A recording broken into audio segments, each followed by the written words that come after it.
Good time zone artifacts, and a happy birthday to all of those around the world.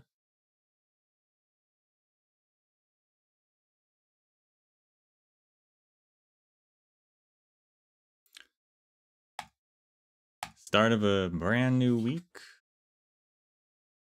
Mostly Arknights, of course.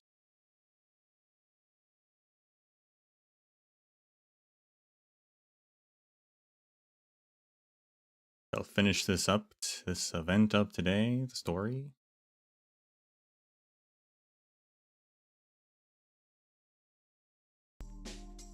Oops, had the music off.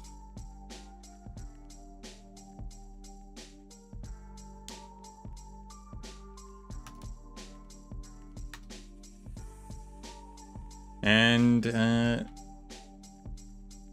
I do also want to read the investigation things you can unlock, but I haven't unlocked the last one. I don't know how, because I finished it. I finished the main investigation stuff, but I still am missing one of the articles. So I guess I'm gonna have to look into that. Can you read Virtuosa's op record? I guess if we E to her.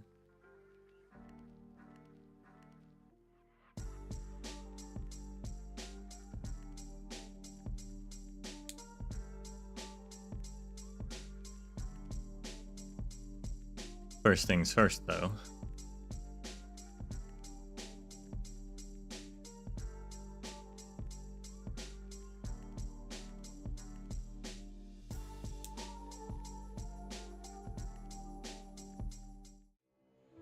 Wabam.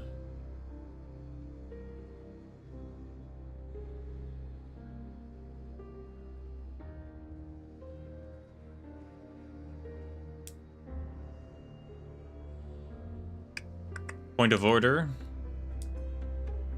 I mastered Inez's skill 2.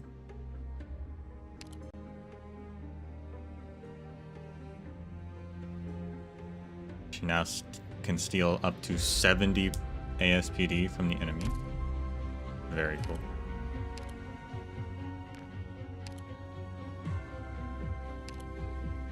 Oh, I guess I got eagle potential at some point.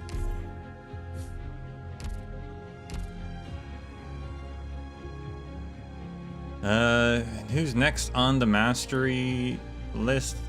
I'm not sure. I'm sure there's someone though. Have to look into that. Maybe Jessica. Maybe.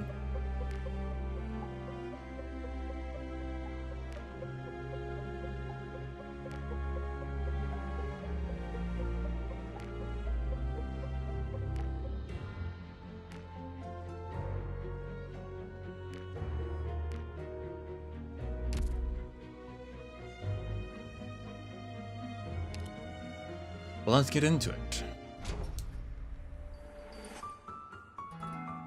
Yeah, see, I've done all the main investigations, but the remnant records, I'm still missing one. And I don't know. It says continue investigations, but I finished them, so I don't know.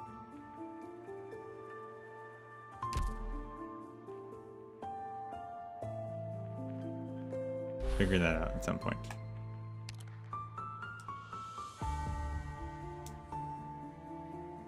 You got everything? Weird? What? Huh? That is weird.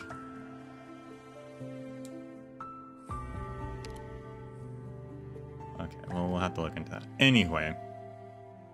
Last time...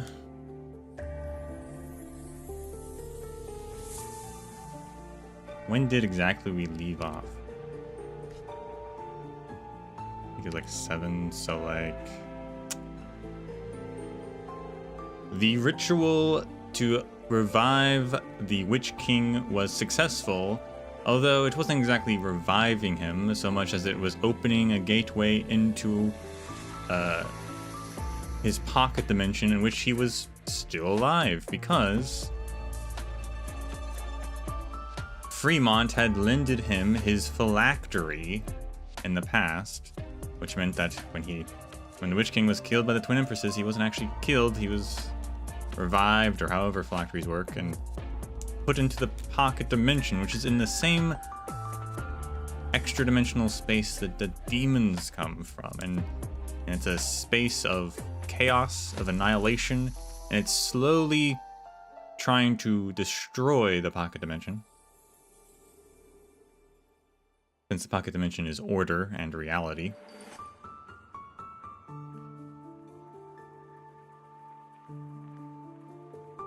A bunch of people enter into the pocket dimension and are all kind of thrown into their own versions, I guess. Viviana starts seeing alternate versions of herself and what her life could have been if different things happened. Such as her parents not being separated. Or if instead of going to Kajimersh, she convinced Cora to let her live in Zwillingstürme.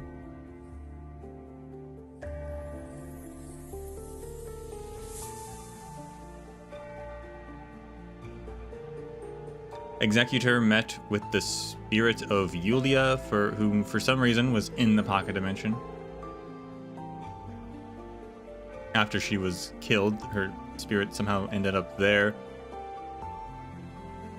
But also she, at least for Arturia, because Arturia also met her, like, became the Witch King, I think is what happened. But Executor talks with Yulia, and Yulia's the one keeping the pocket dimension intact. She keeps placing these arts devices around that help repel the annihilation.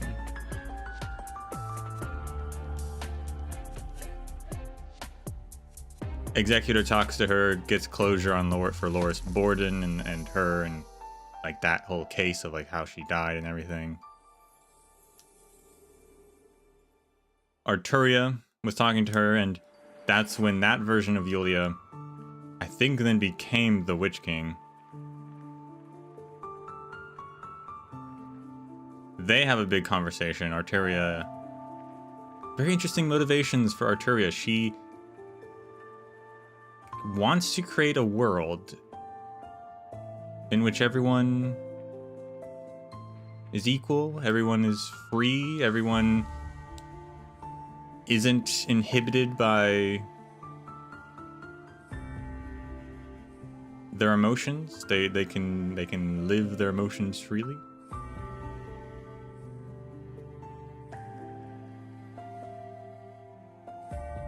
The Witch King doesn't think, thinks that's a kind of a foolish idea, and also, I believe at the end says something along the lines that Arturia herself is like the antithesis of that world. Like she herself, even though she wants to create that world, she herself is not living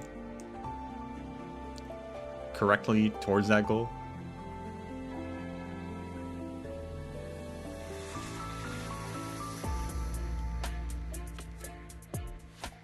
Ebenholtz also enters the pocket dimension and meets with the Witch King, who pats him on the head and kind of treats him very fatherly. Like he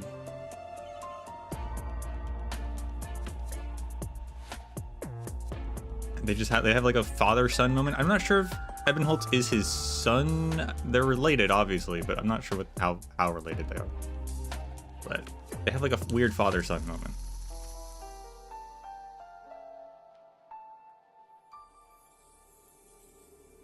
And Ebenholtz kind of, gets closure on who he is and his relation to the Witch King and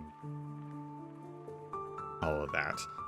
Fremont enters the pocket dimension, meets with the Witch King,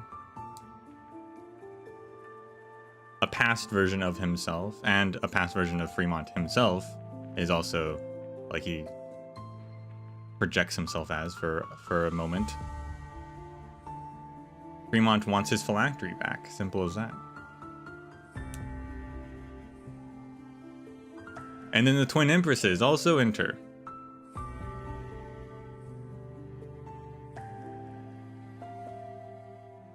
Evan's a distant relative. Yeah, I figured they were distant.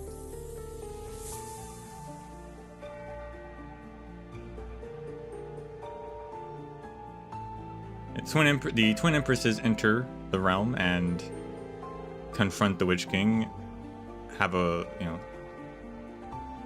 Are fighting him. He has a big monologue that I'm definitely gonna want to read again, talking about the origins of Oranginium and like what his goal was and what he's been doing this whole time. And I guess he wants to kill God? Question mark. Because he's like, I want to kill the Creator with a capital C, which is, I believe, the name for God that other people have used.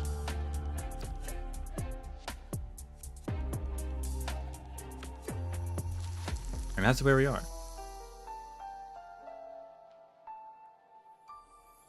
Yeah, and even the Creator is a creation, which, I mean, hey, the law is a robot cube, so I'm not surprised.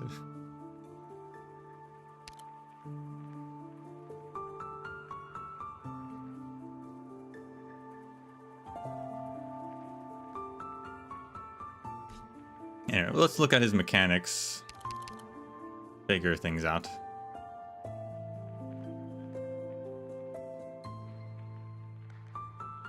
Cannot be blocked, deals splash damage. Death of creation after some time has passed, deals art splash damage to all your units and drains all life points. Okay.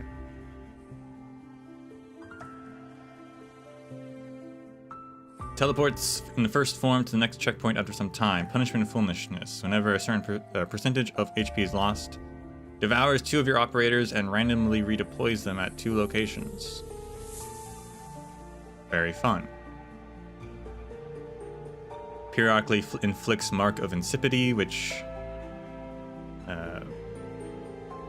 wasn't too much of a problem for us. You can destroy them. Prevents them from attacking or using skills, though. Okay, I did not realize that.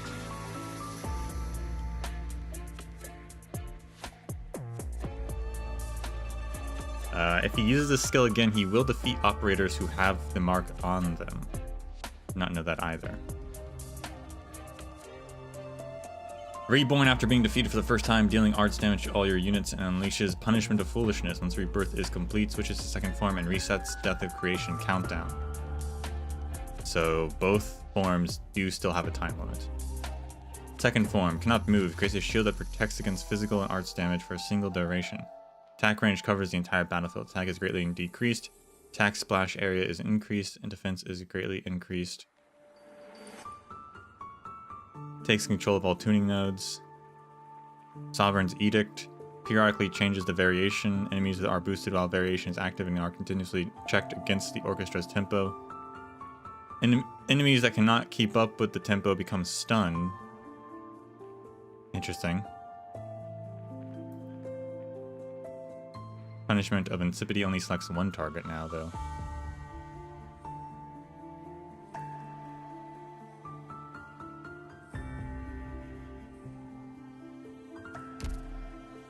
Fair enough, okay.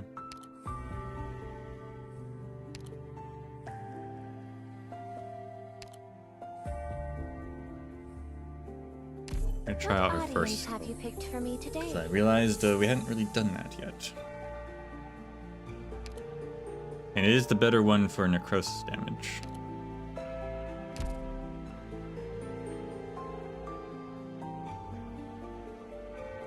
Which bosses do need more of to actually be afflicted by.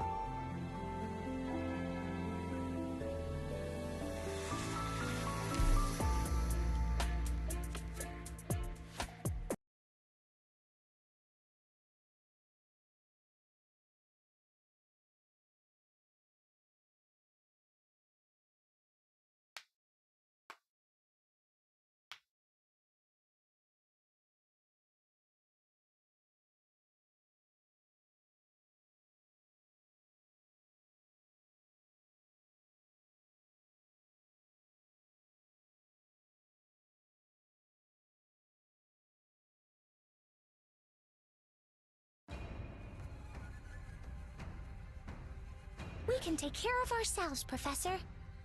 You just focus on giving orders. Can your eyes keep up?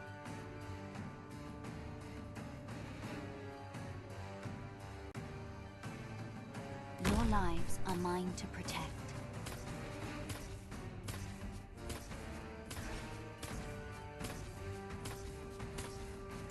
Any instructions for me? Feel spread sail like a shooting star. That's what they say.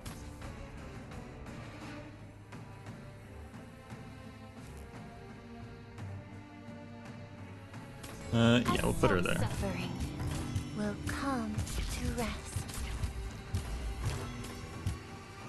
Got a problem that needs solving? Moving to designated location. Feels fresh every time when someone can sail like a shooting star. That's what they say. Feel your own self to your heart's content.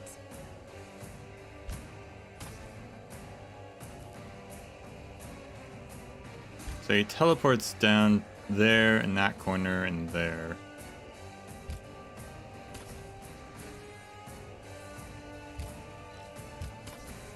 Ecstasy as bright as gold.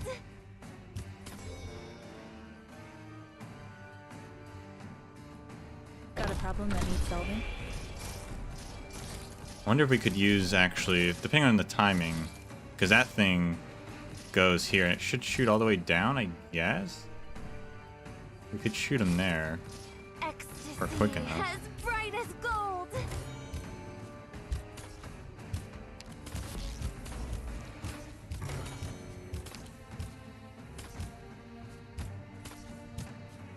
Liberty and sunlight all around us.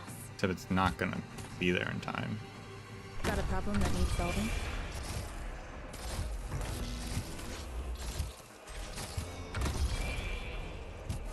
Moving to designated location. Feels fresh every sail like a shooting star. That's what they say. Moving to designated location.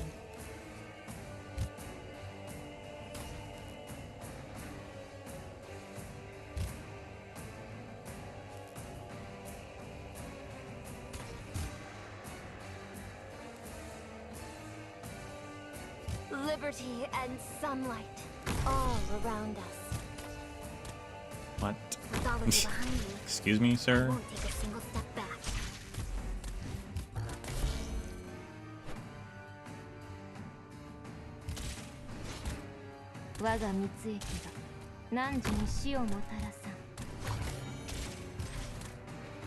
Got a problem that needs solving?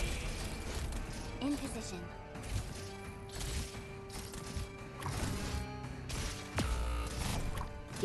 Ow.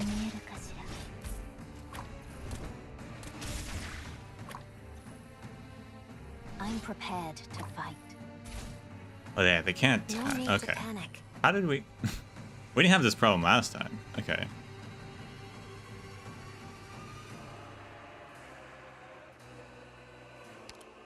We broke the marks all last time. That's weird.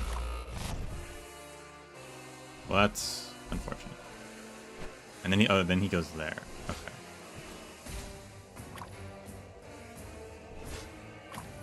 I don't know what the point of the creation thing is. It doesn't. What is the point? It's not useful at all. まあ、銃だって詰まる時はあるし、人生も同じだよ。気にしない気にしない。Nah, he teleports in the same 4 or 3 spots.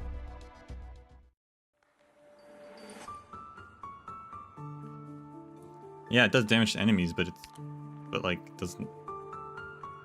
I don't see it being very useful for what it's at. I mean, I guess to maybe kill those shield guys when they are standing in that line, I guess.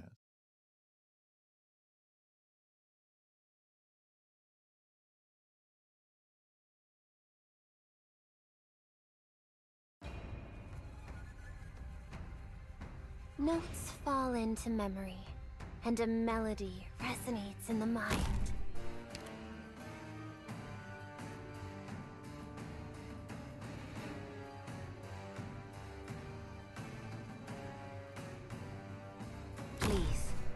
trust in me. Any instructions sail like a shooting star. That's what they say. Pass on your last words?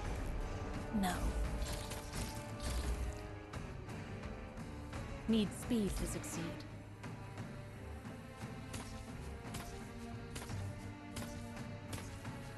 Feels fresh every. Come on! Let's pick up the pace!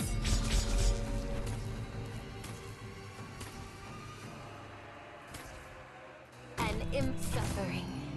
Will come to rest.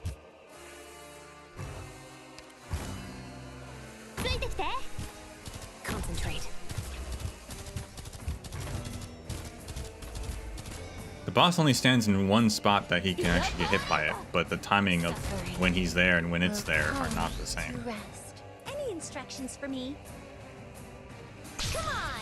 Let's pick up the pace!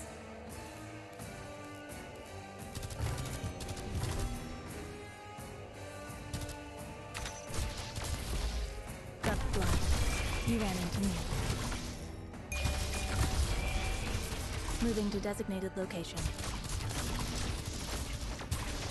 Moving to designated location. Moving to designated location. But it can kill those big Will come cello guys at to least. rest. Feels sad to lose your target, doesn't it? So that's nice. Feel your own self to your heart's content. I see them. I'll be right back.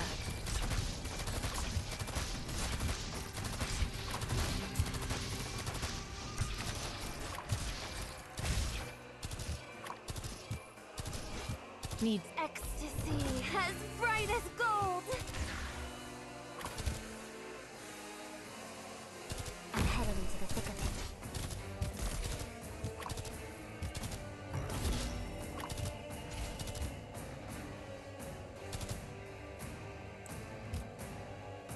it. Order acknowledged. No need to panic. You saw nothing. Ow. Need speed to succeed. Don't doubt your own judgment. Enough. Time to end this.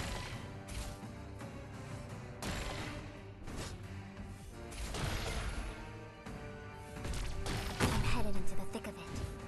Okay, well that's just rude. Well, that was rude, sir. You saw nothing.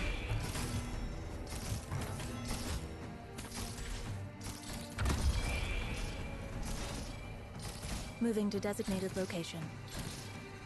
Moving to designated location. Need speed to succeed. Roger, Wilco. Moving to designated location. Don't doubt your own judgment. 毒薬の準備が整いましたわ。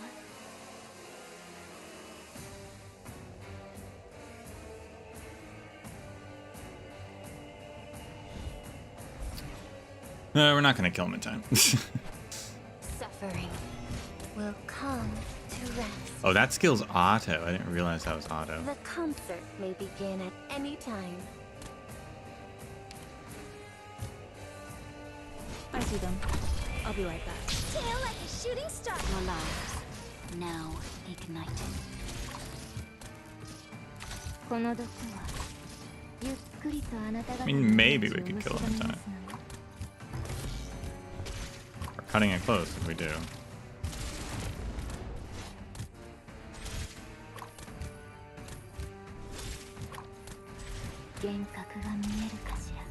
Oh, hey, we did it. Stay calm. The poison just over here now.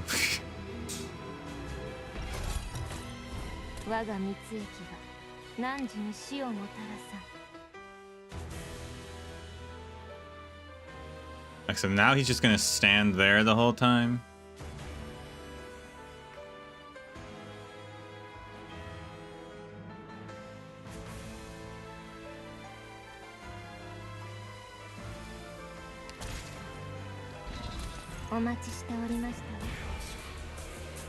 Which means we can use the creation destruction thing. Okay.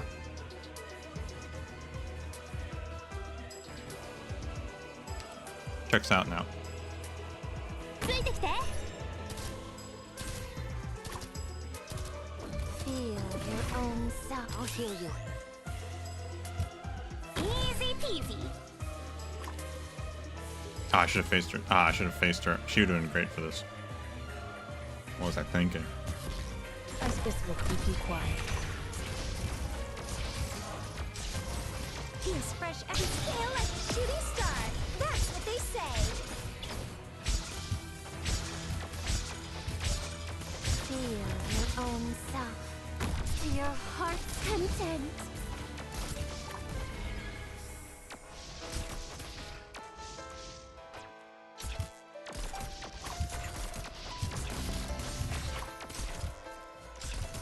Where do you wish to feel alive?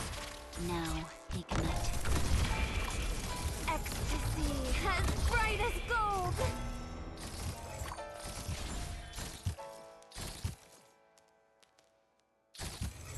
Moving to designated location.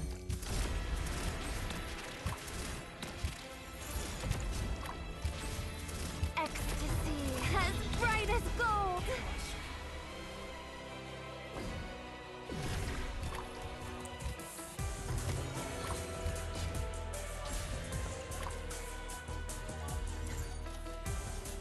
This will keep you quiet.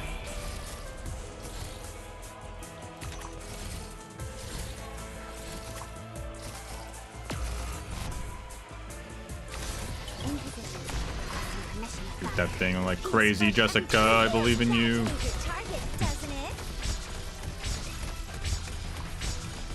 Liberty and sunlight. All right. Around us. Actually, not the worst. Roger, Wilco. Although her skill being there was unfortunate.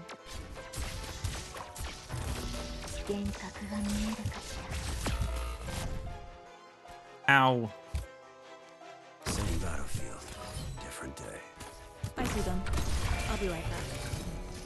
我が無追記が汝の死をもたらさ Support incoming. ちょっとからかってあげようっと。我が無追記が汝に死をもたらさ I'm prepared this endless burn. You needn't spare.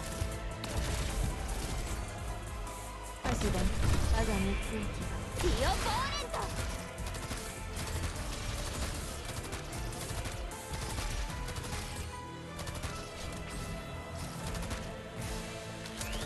Feel your own self to your heart's content.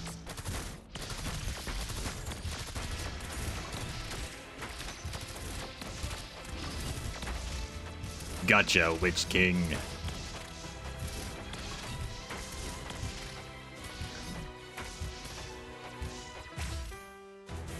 Ecstasy as bright as gold.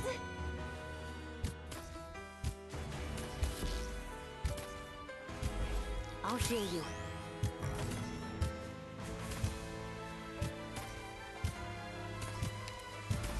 Suffering will come to rest.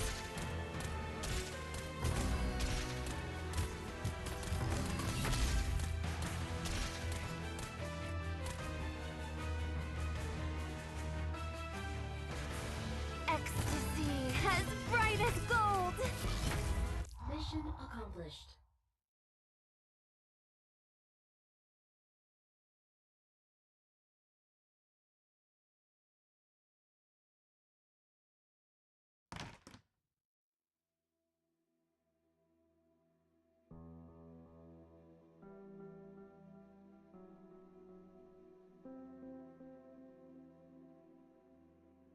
Yolafia sits with her legs crossed, her back against a desk. She places a pillow on her knees and spreads open a book upon it, the candlelight illuminating her drooping head. The girl reads in undisturbed silence. Then she raises her head from the page to meet Viviana's gaze.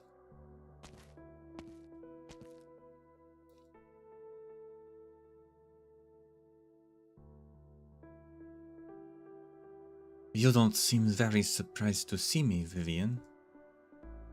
I saw your shadow in the door, and I knew it was you. Yeah, you've spent so long observing the shadows in this tiny room, lit only by candlelight. What are you reading? The Last Night, a classic.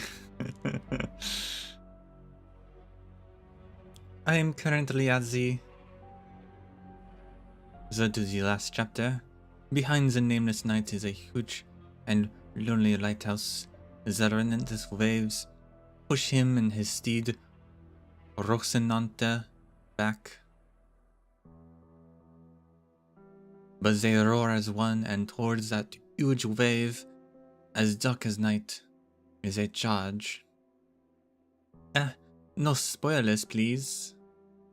Come on, Viviana.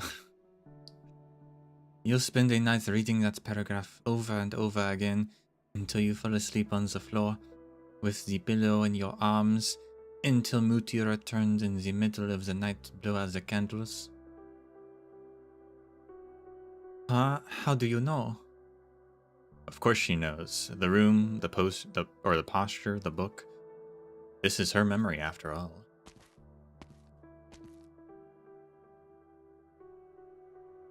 Viviana retreats into the doorway. Are you leaving? I am sorry, Vivian.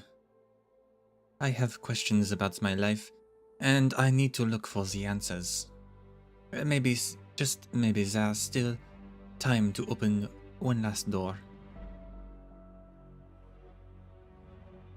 How many have you opened already? More than 100? I've lost count. I just want to find a better possibility. Oh, and what if you still can't find one? Is better something clearly defined like a math problem? In those doors you've entered, maybe Muti and Vati got to live in peace together for longer, without anyone disturbing them. Or maybe Muti left us a few years later than she did. If you think about it, how do you know you haven't already come across a better answer? So why do you still carry so much regret? Hey, how can you be sure you'll never find one in the first place? And what happens even if you do? If you won't, it won't change your past. What's meant to happen has already happened. Vati always said that if he waited at Marigold Alley for just 10 more minutes, maybe he could have met with Muti, and everything would have turned out differently. A pity fate does not afford us a chance to start over. But even if he did meet her, he'd still have to leave anyway, right? The story wouldn't change in any way, aside from giving Muti one last chance to cry and say goodbye. Or maybe you're actually hoping you won't find a better answer, because then you could tell yourself that this was the best of all possible worlds. I just don't get it. Aren't you thinking the same way as Vati did? Vivian.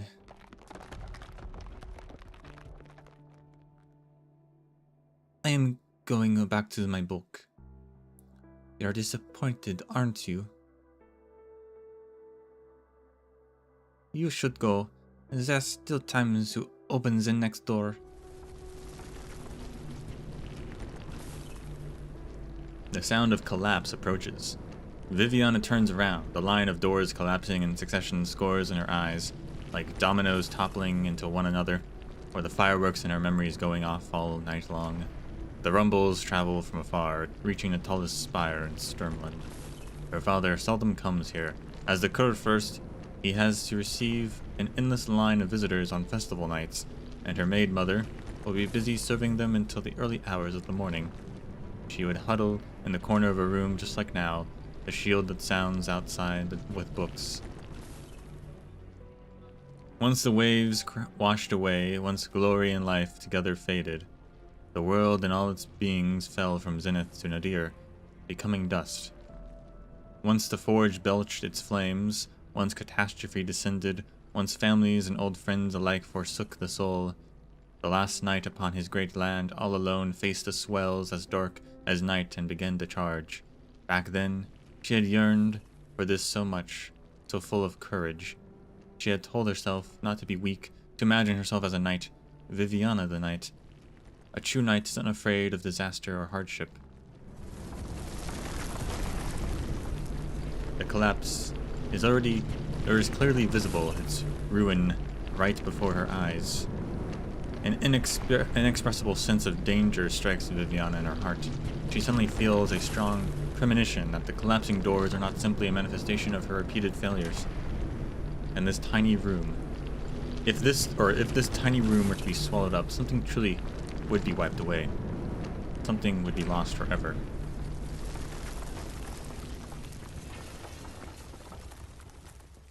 Viviana, when the knight charged toward the endless waves, did you imagine that he was trying to overcome the entire world?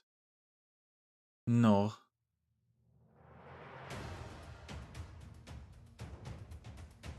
I won't leave.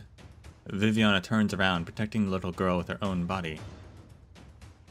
I don't know if what's really been going on ever since I began climbing that spiral staircase. Maybe this is something everyone goes through when they come to the Genesis Urn.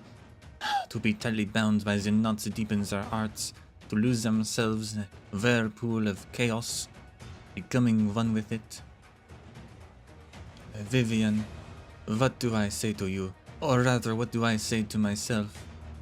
The light of the candle is dim and its flames will always flicker. With the whims of the night wind, there will always be filth coming at you and regrets you can't revoke. The bafflement of finding and grief of losing will seek to swamp you over. But you must believe the stories you once yearned for are not as all legends or symbols.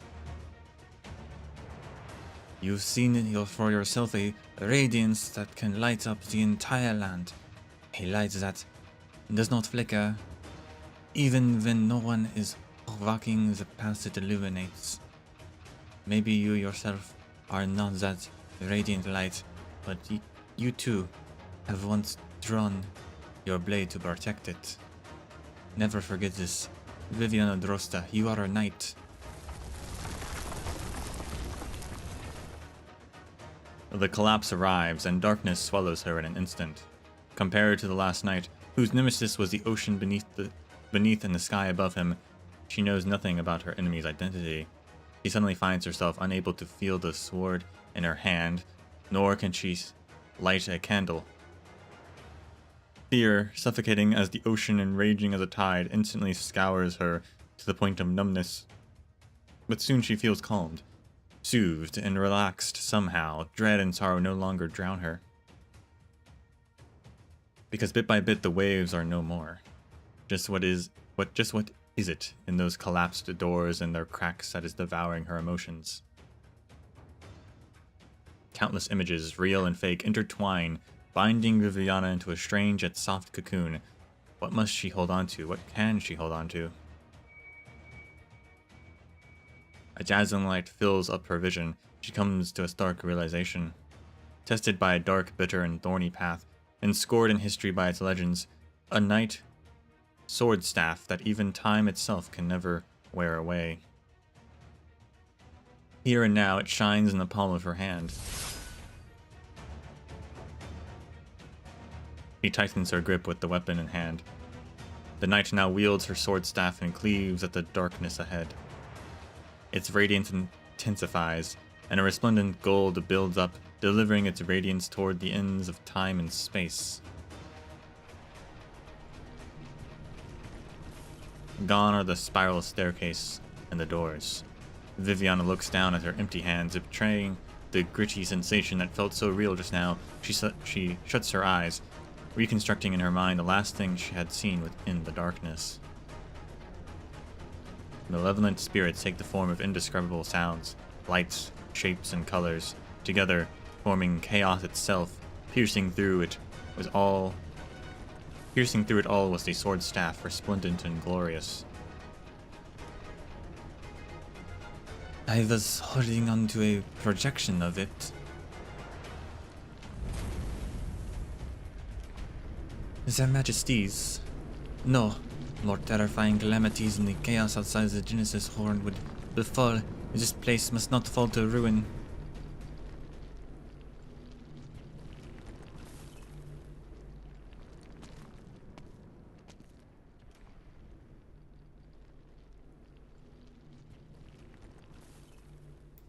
Viviana strong enough to hold off annihilation and demons? That's pretty cool.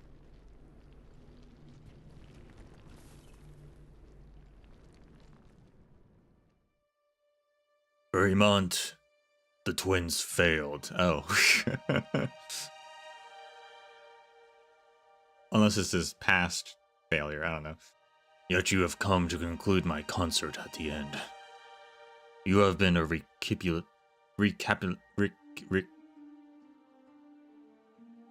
recapitulation. You have been a recapitulation in my ascension and downfall. Leave. The pavilion is disintegrating. Huh. Or are you here for your phylactery? Your achievement in the Kargerreich would be enough to earn the respect and fear of the people. Yet your attitude remains as loathsome as ever. Should I be grateful that you milked it for all it's worth? Yes. I've never seen you so reluctant, Herkomshorn, but I must have it back. It will have a role to play in Kasdal's survival. I've dragged this on for far too long. So many years I've come and gone. The Lich King's court should have left Latanian long ago.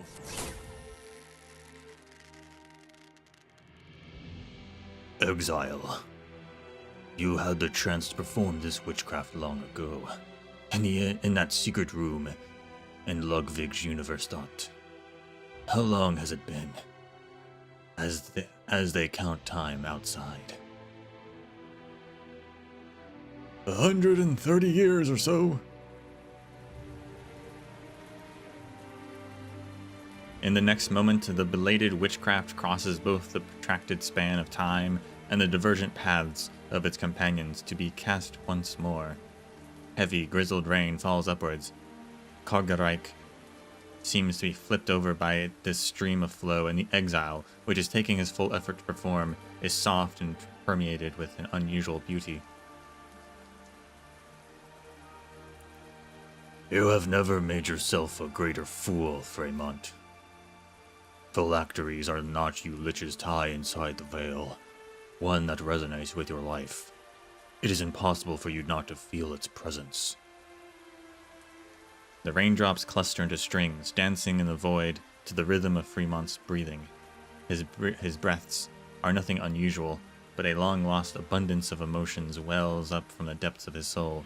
Fremont casually touches his pocket, only to discover that his lost key has been lying quietly there within reach all along. Did I not return it already to you? Long ago. Fremont, the phylactery is a constant, a keystone upon which liches accumulate their time. You are always one step ahead of death. I am not. A fact you refuse to acknowledge. Why?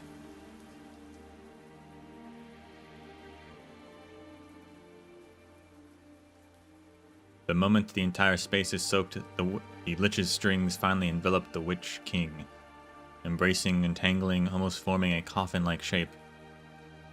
You have no words for me but farewells at this moment. Tell me, Fremont, my dearest friend, why is this spire still lacking?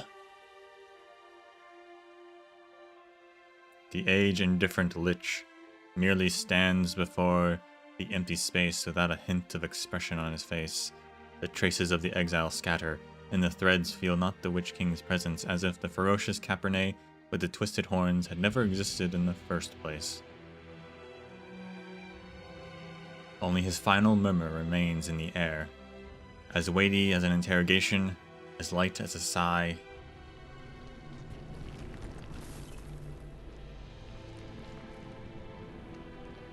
She does not know when it happened, but Arturia finds herself standing before the spire. She listens in a daze. There is no one able to answer her question, and the sighs are silenced. So those are your parting words, and your answer. Henceforth, Latanian will never again have a Witch King.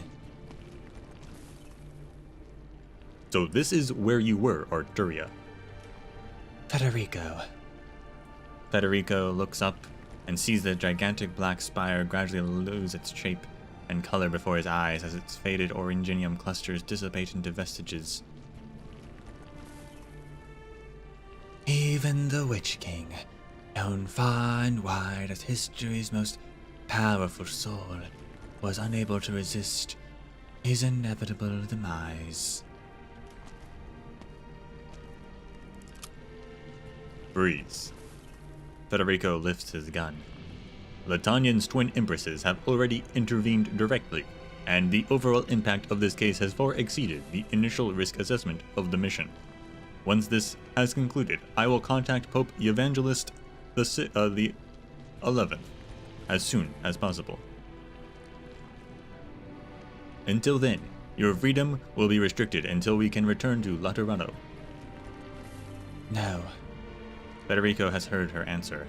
The distant relative he knows all too well does not engage in her unusual meaninglessness, push and pull of emotional logic and kinship. She simply refuses, warily, walks towards him. You can pull the trigger now, Federico.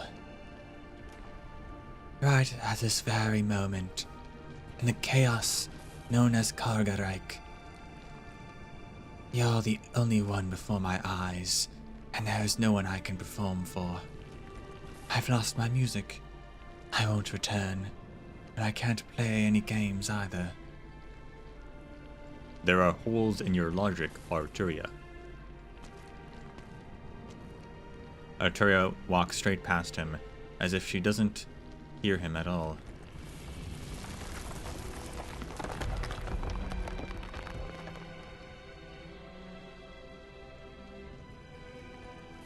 The Genesis Spire is disintegrating. Hercombe is dead, so naturally the bubble he was bracing will also burst. Is he really no longer there? You don't believe your own eyes, even after dropping that attitude of yours not so long ago? So in the end, Grimmark and Aviganado are still the only ones who could kill him. Wonderful! You only sound mildly disappointed this time. One day you'll look back on today and realize, with even more clarity, just how fortunate you were to turn away from the fate that lay before you. Something dangles down from Fremont's robe. Suddenly, Ebenholtz realizes Fremont's shadows has remained in pace, even as the man himself has stepped closer.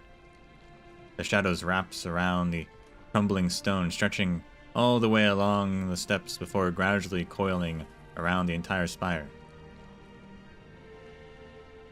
Your shadow. My shadow? Don't let your eyes deceive you. What you see are my threads, my destiny, the essence of my being. You are the second Latanian besides Hercombe to perceive my true form. Are you using your life threads to hold up the collapsing space? But aren't they more important than flesh and blood to you liches?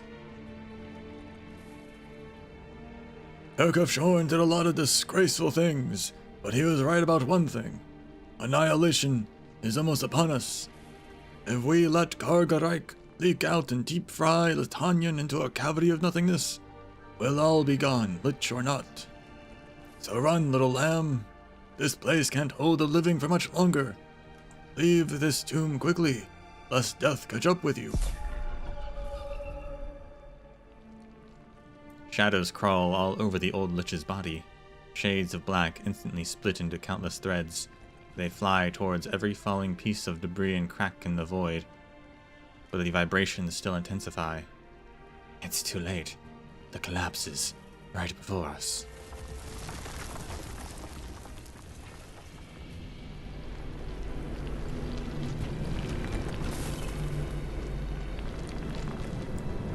Can it rain in this space too? Ah, these are Herr Fremont's threads. He's always kept himself so neat and tidy, unlike other liches. I've never seen him grow so many threads. The Genesis horn can no longer support this place. We need to return to reality before this third place falls completely apart. Then we'll need to find a way out first. A brilliant ray of arts.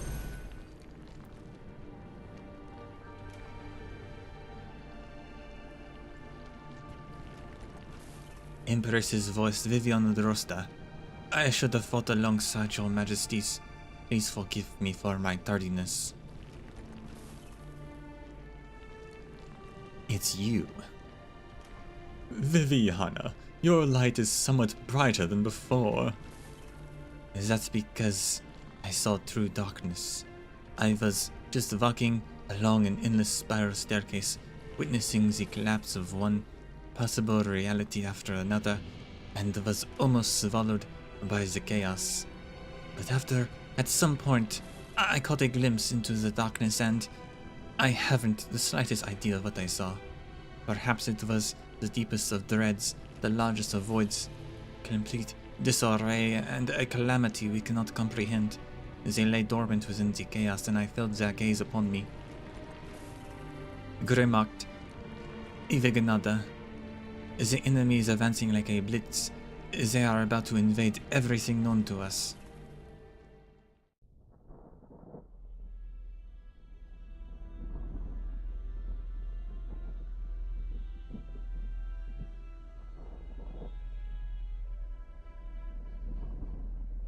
I can't feel their threads anymore. Oh, no. These threads are all vibrating together. They're so intense I can't make out the one connected to the Genesis horn. Lessing. Unprecedented noise.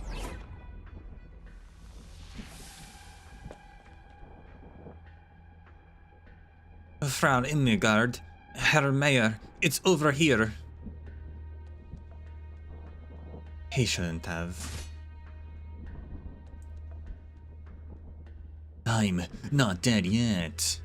Phew, my threads are a mess. It's so hard to sense you even at this distance. And the professor, we were still connected earlier. As the other liches and I were pulling on reality from our side, while he was doing the same on the Genesis horn from his side. It wasn't easy, but we managed to achieve a balance. Things are looking bad now. It's all gone wrong. They're no longer making any noise. 9 is not just the dead. The music, it stopped. The Witch King, the Twin Empresses. Turbad, Martha,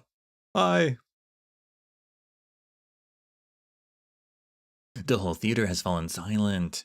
Every piece of music, every sound has vanished. It's as if someone had used the largest scale silencing arts ever cast.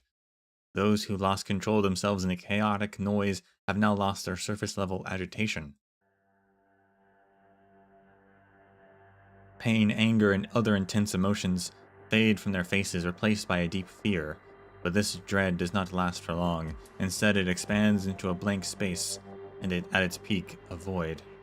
Something seeps out of the void. Something that's eroding and annihilating everything. Order collapses. Chaos wishes to tarry, but cannot.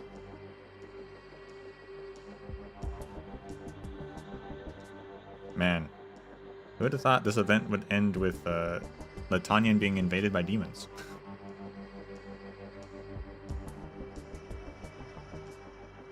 The calamity within the void is a vacuum that corrodes all of existence. Its eyes have noticed us. It's no wonder our threads cannot stabilize the space on both sides. What's coming for us? It sure would be nice if our enemies were tangible. The scariest part is that they might not even appear. Kargarike gets its name from its emptiness. It's just a void. So the place with nothing at all conversely invading our reality, what do you think will happen? We need to get the old man and the others out right away, then figure out a way to block the passage. Ermengarde, can you and the old man still hear each other? We're cutting it close, and all this mess. I'll need time to find the end of the right thread connecting our two sides, but they'll never get out without it. Did they fail? Grimhacht failed. That's impossible. Get back here. Think, fool, think. What's concerning you most? Grimhacht, I can't. She should have given you a final order. If she doesn't come back, if time runs out, then the Gestaltwache don't receive a new order. I see. Their last resort will be to annihilate Zwillingstürme. For once, I agree with her choice. It's one thing if we all die here, but we mustn't let Latanian and everyone else outside the country die with us. Wait, the knot moved just now. The people inside haven't given up. Let's hold on just a bit longer. Ermengarde, does this knot count as a thread between the two sides? It'll have to. I'm trying my best, but if the connection stabilizes and the professor and I might be able to focus on the arts cast on the knot to stabilize the passage. We're counting on you, Ebenholz.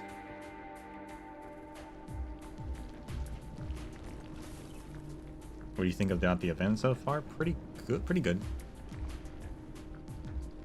I've liked this last half of it. A lot of cool stuff happening.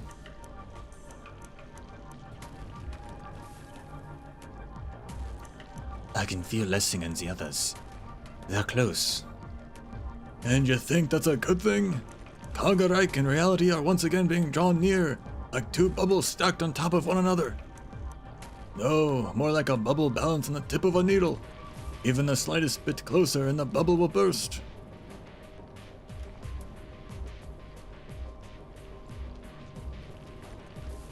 So if I pull on the knot and move further away, will you and Ermengarde be able to stabilize the passage?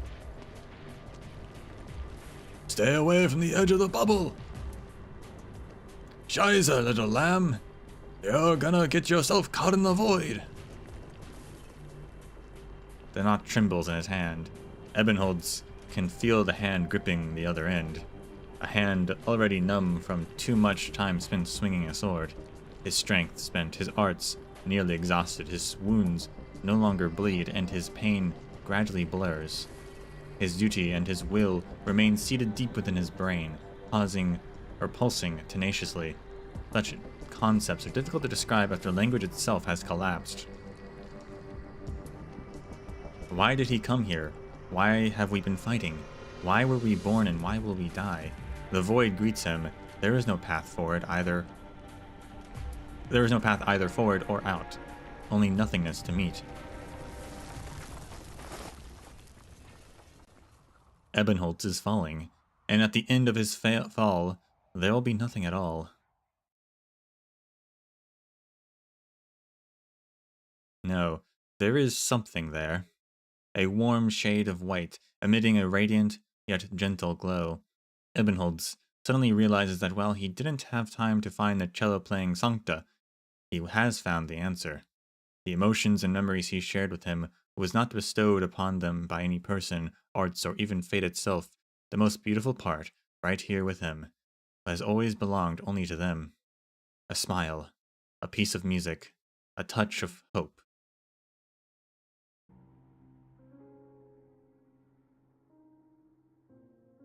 Fate will always be snatching things away from us, but fortunately, I still retain the ability to love and hate. Zwillingstürme's glowing sunset, ardent marigolds in bloom, a child's eyes glistening like a lake, and her gentle parents. I love the scenery and the people I cannot see. They illuminate me, dispelling the darkness obscuring the eyes of many others. But I also hate it. I hate how brief the flowering season is, and the formless wills constricting everything I love. My child, your brows have been knitted ever since you returned to Laitonian. You asked me, where is the new order? Can you guarantee it will be better than yesterday or today? There is no way I can answer you, so I just decide to do as I have. Love means responsibility, and hate will likewise attract even more. You must take responsibility for the things you have changed and have yet to change. My child, my friend, if you love, if you hate, then you will bear far more than you can imagine.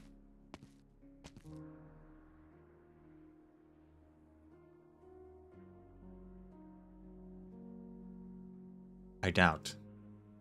Is doubt a form of cowardice or bravery? If cowardice, then why did I mix the flesh and blood of those monsters into our sacramental bread and wine, willing to place my hopes in a different faith? If bravery, then why did I retract my hand? Did the vivid and hideous living tissues frighten me at the very last moment? For 60 years, I could not see that elusive paradise. While my life fell apart before my eyes, I do not want to pray, but it is all I can do. Who wrote the laws, and who ensures their purity and integrity? I ask my faith, and it stays silent. I dare not to say that I've already rid myself of the delusions embedded in the depths of my mind. No, I still harbor doubts. The monastery gets further and further away, and I find a handful of seeds in the folds of my robes. Oh, Clement, my son, I will find them a patch of moist soil, even if I were to die on the road. I doubt our laws, question my cowardice, suspect my bravery, and doubt pushes me on forward.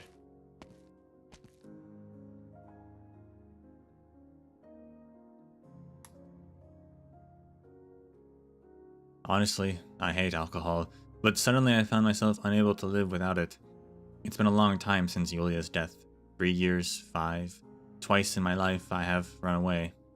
The so-called holy city of Laterano is not as perfect as it seems. The sweetness and noise in the air mask inequality beneath, the differences between Liberi and Sancta, seemingly not worth discussing. I was still young when I came to Lathenian.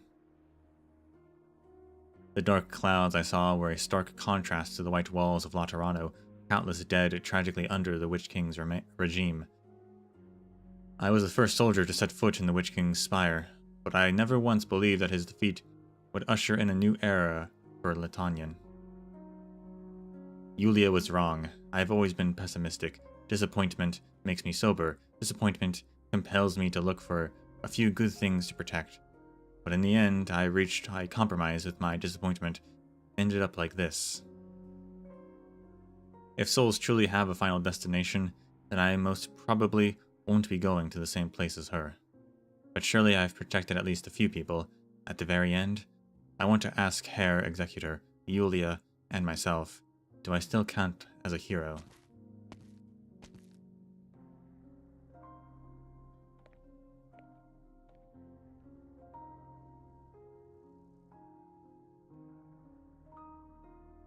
Am I walking?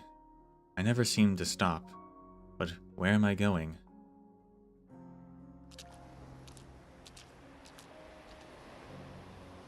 I seem to be walking along a sandy shore, a sticky beach. A strange creature from the ocean actually reverberated in my strings. It has the dullest inner voice I've ever heard, and I couldn't obtain any answers. The waves pushed me away from the beach. I was 20 then.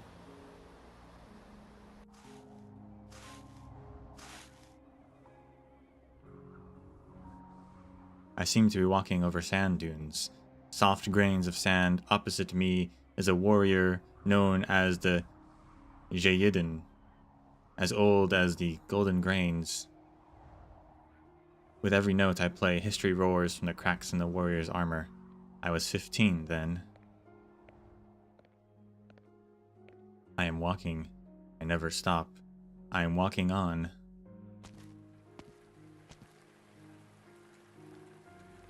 I seem to be walking on grass. Out on a lawn in the rain, I'm attending my first funeral.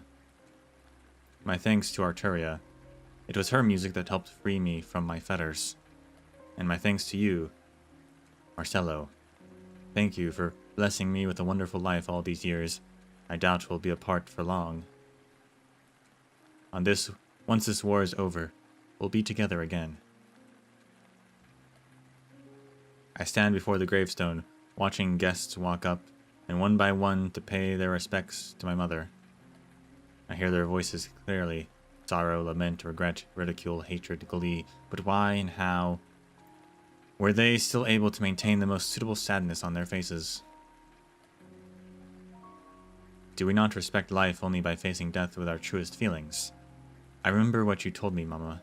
I can still hear your voice from time to time.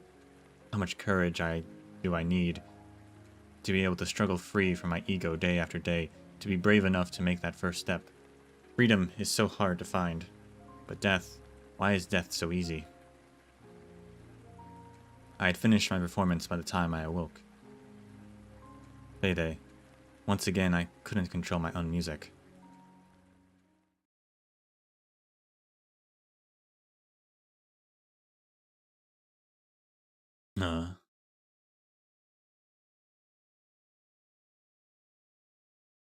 You... Wait.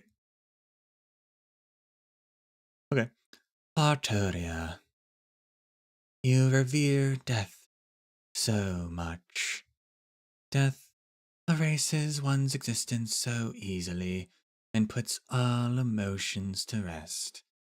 The melodies of those who face the truth, and inevitably their deaths leave you impressed. But more often they leave you fearing, hating, doubting.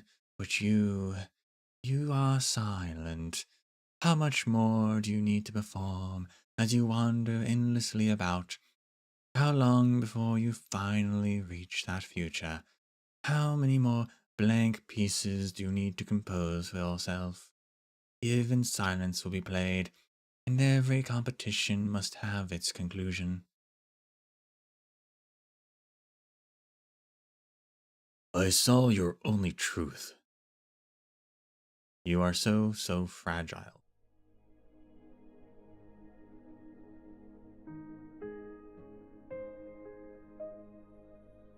Arturia opens her eyes. She seems to have walked for a long time. Time is like a river, and people travel along with the flow, but why is she, step by step, trudging back the way she came?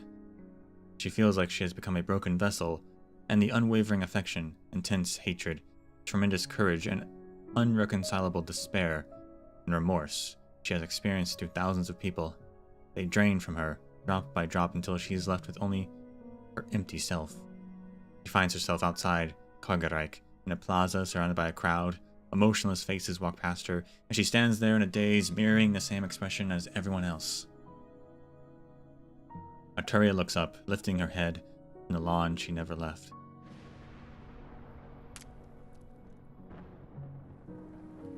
Dark clouds drift over her, and a glistening drop of rain falls on her face like a tear from the grief and vulnerability she could not admit in time.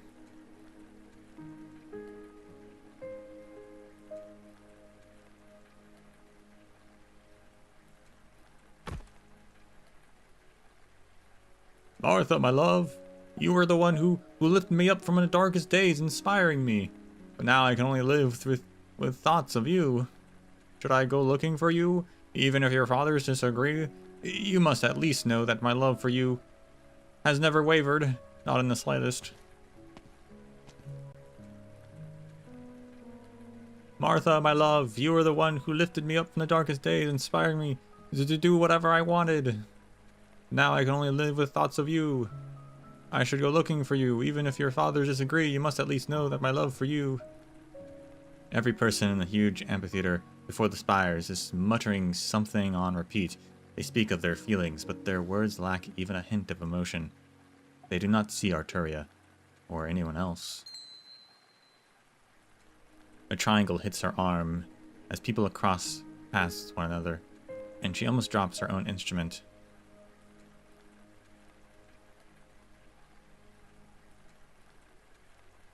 Grimak, Grimak. Michael. Don't leave me alone. It's futile, Federico. Good call. The situation is out of control. Mass hallucination. Is this the third time? This is the third time I've seen something like this. But the situation here is much more serious than it was at Sonata Spire. It's of a different nature. The Genesis Horn has crumbled after the Witch King's demise, and Kaigarreich is about to collapse into reality. It's not a simple hallucination either, but rather they are unable to resist the onslaught of chaos, and their various profound emotions are leaving them. What you're hearing from them now is the only emotion they have left, and their most intense. What are you doing, Arturia? Golden Gestats, the law, mortality, exemplary aesthetics. Order cannot help but resist the all-pervasive chaos. Everyone in the plaza will turn into an empty shell of themselves, one by one, as they lose their very last scrap of emotion. We need to bring them back to their senses. You alone are special here, Federico. For most, how can there be will without emotion? Only with emotions, and emotions alone, can people preserve their ego. These people are blank, as you say, and you still plan to play their tunes. No, this time, my performance is about me.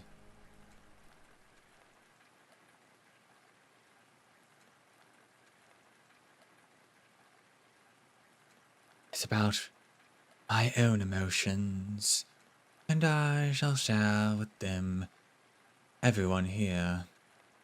This sounds like another form of empathy. Yet you've tried many times to destroy the foundations of Laterano's empathy. You turned your back on Laterano long ago. Turned my back on Laterano? Maybe I didn't care, but never once have I left Laterano of my own will.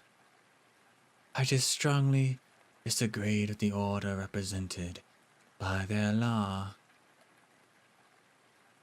As for empathy, its limits are actually the starting point of my vision for the future. I'll explain in more detail later, but for now, look at the countless people before us. They used to cry with all of their might, to smile with enthusiasm, and even now are trying their utmost to retain the very last bit of emotion they experienced in their lives, right up until the final moment, even if they can never realize it themselves. Be it the Witch King or Yulia, everyone is equally great and praiseworthy, but also are equally incomplete and fragile. This is our ego, the very essence of our humanity. We must become strong, but we must also leave room for our ineradicable fragility. This is why we need a future where we can all stand side by side, sharing our joys and sorrows. I am perceiving myself, Federico. But at this very moment, I can only give hope to others if I harbor hope myself, and likewise with love. I want to use this tiny shred of ego to connect every sorrow and joy.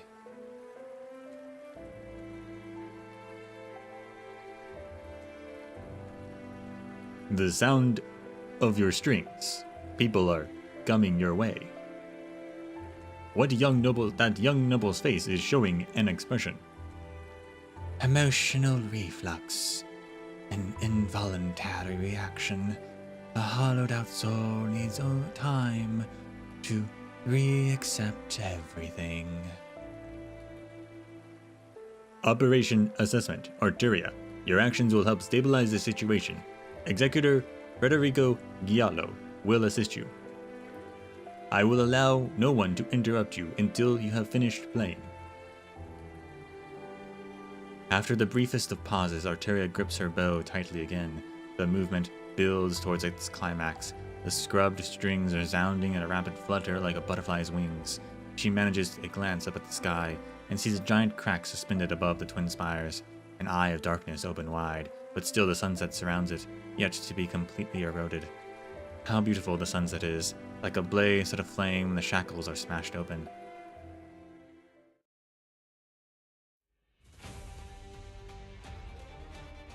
That sound! The Sanctus performing! The knot's moving again. I can sit Ebenholt, Ermengarde! On it, on it. The threads fly into the clouds from the Lich's fluttering robes. The wind traverses the sky again, and the frozen clouds resume their drifting. A mildly intense vibration follows right after, like the slight turbulence when a train enters a station. Is the passage stable? As long as you stay awake. They'll be out in no time. Michael, wake up! Grimlock must have entrusted you with something. You need to recall what it was. My tuba. It is a tuba, okay. Hold your instrument properly. Grimlock, is this my memory? The strings are showing me. The tuba's heavy, and you're tired, correct? Then say it. You're but a child. There's no need to hide what's in your heart. You're afraid. That's normal. Adults fear me, as do nobles older than yourself. Even the most ferocious casters fear me. They believe my sword will pierce through their chests the moment it crosses through my mind. Yet you're unafraid, and you want to be my voice. Have you really thought this through? No, that doesn't matter. You're just a child after all, who knew nothing when your kin sent you here. Don't cling to my leg. I can't wield my sword if you're like this. Fine, I'll just assume you're tired. You'll have to practice your instrument and arts later, in your own room. There are nobles waiting outside to see me, and so I won't be coming back here today. Then you can take a nap or play for a while. If you still want to be an empress's voice, we can discuss it again when you're able to carry a tuba. Also, don't think you have become one just because that's what Lupukarn expects of you. We cannot choose where we are born, but we should at least be able to choose when we turn around. Our responsibilities should not be forced on us by others.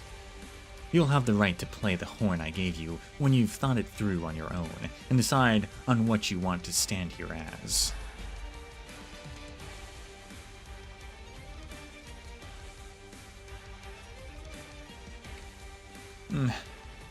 I remember now. I have to play my tuba. I have to tell the Gestatzvacha everyone's safe. I won't disappoint you. Mein Majesta, Grimlock.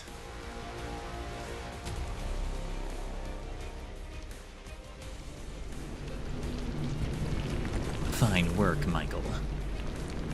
The cello, it sounds so clear. Is Frau Giallo helping us? No, not just us. She's helping everyone. At the very least, we still have our souls for the moment.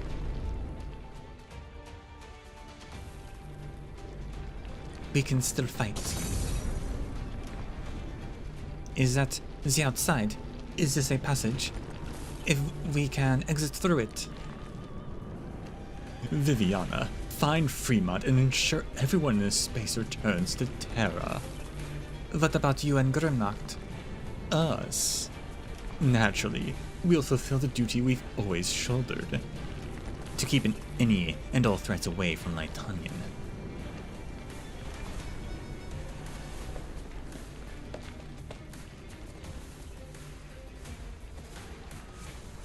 Yeah, the OC is great for this event. Finally, just the two of us now. The final melody has already resounded. Lisa Lota, your shield will cover the twin towers and everyone under the spires. And your sword. My fate has long since been decided from the moment I stepped into this place. From even before that. Once the Genesis Horn broke away from the plans Fremont and I had drafted for it, and descended upon the center of Zwillingstürme, there was only one choice left to me. Indeed. Hildegard, is there nothing else you want to ask me? Well, sure enough, your response is pretty much what I expected. The passage is closing rapidly. Darkness rushes in, filling up the tiny cracks that should not exist. Wrapped in the dark fog of countless restless eyes, swarming towards the two of them and the reality behind them, a shade of gold that brushes past a hue of black.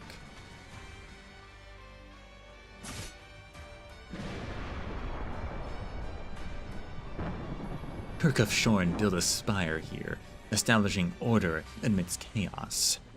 As one who's inherited his power and even killed him, naturally I am able to surpass him in this as well.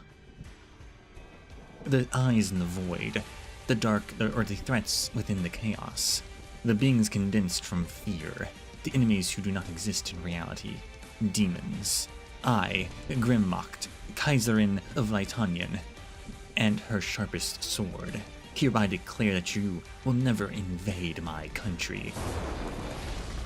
Oh snap. A radiant blaze blossoms from Grimmacht's sword. The fragments of the Genesis Spire scattered in the void reunite under the command of her arts, erecting a new spire. The monument stands before Kargareich and reality, blocking the eyes in the dark from prying on all living existence.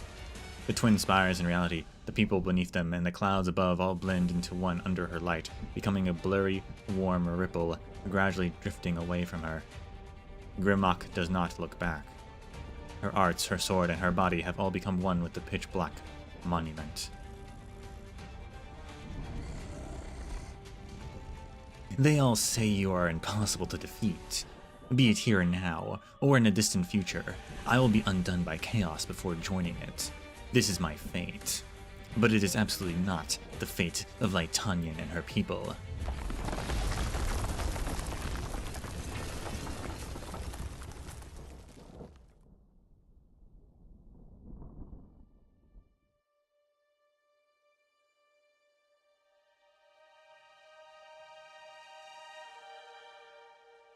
Well, the cool one's gotta die.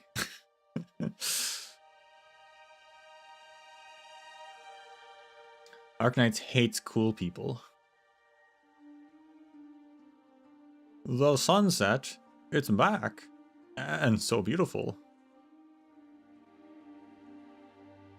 Did something fall from the sky? That's...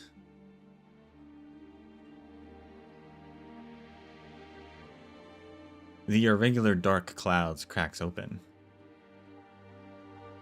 A clearly visible hue of gold shines through the grim sky, gracefully caressing everyone's faces with its light. Lytonian's people wake up from their dystopian nightmare and are immediately greeted by dazzling clouds of rosy gold ascending between the twin spires. No one knows who started it, but the people involuntarily begin to play the instruments in their hands.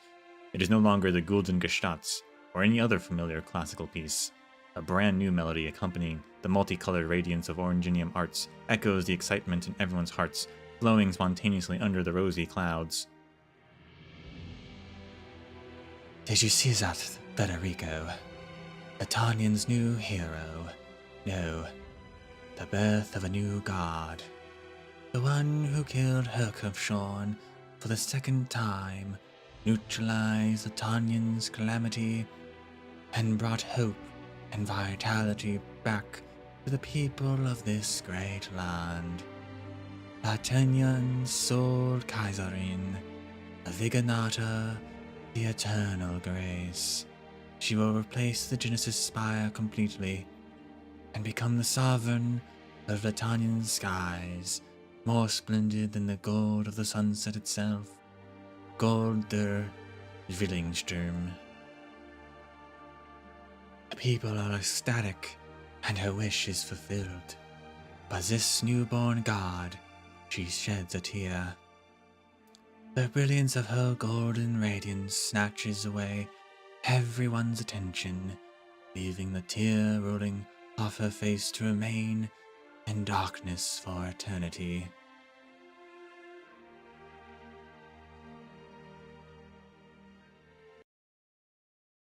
We've won a lot of times before, Doctor. Here and now, though, Huh. we're struggling for our own destiny, our own future. That's the real fight, isn't it?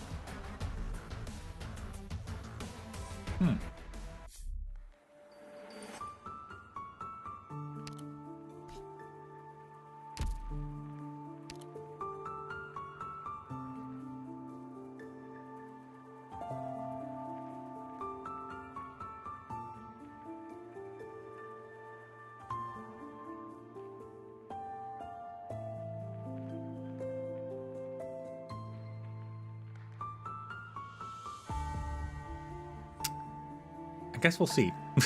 I'm like, how literal was that? I guess we'll see.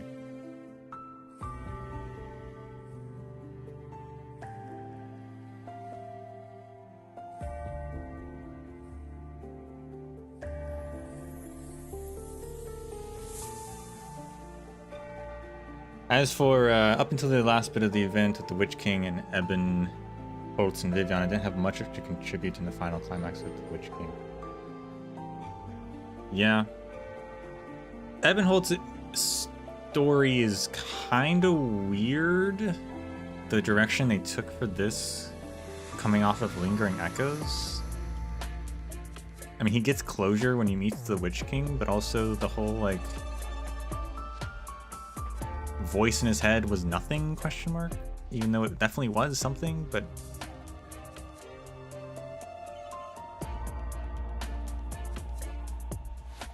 yeah, it's weird. It's a weird... He was there, but he didn't really do much.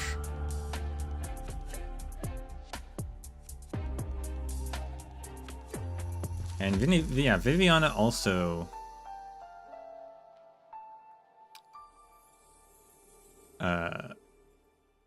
I mean, she helps fight off the demons, which is cool. But for being like one of the banner characters, yeah, she surprisingly has a minor, not a minor role, but like a more limited role compared to Arturia, that's for sure.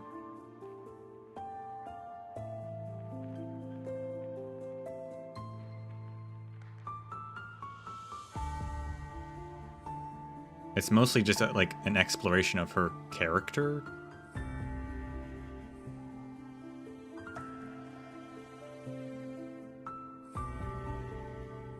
Guessing they're saving for an Eben ult?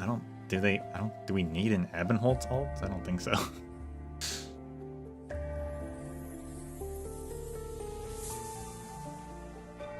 Look, we don't need ults for everyone.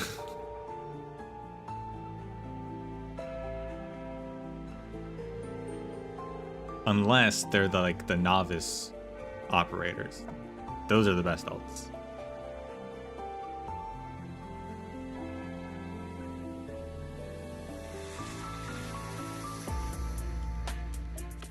I'm not sure what he would even alt to. Like, the voice of the mundane was taken from him, but it wasn't even a thing in the first place, apparently.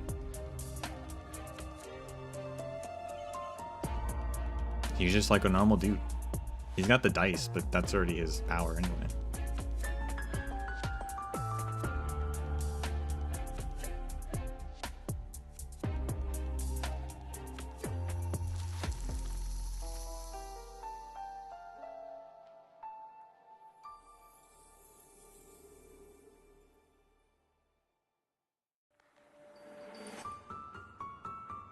Like Viviana's story, but don't like how she's involved with the plot.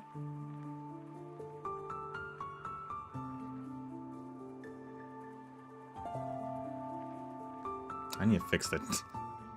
That's something I forgot to do last time. I need to fix the chat on the screen. It's all cut off like that. Anyway, yeah, like I said, it's kind of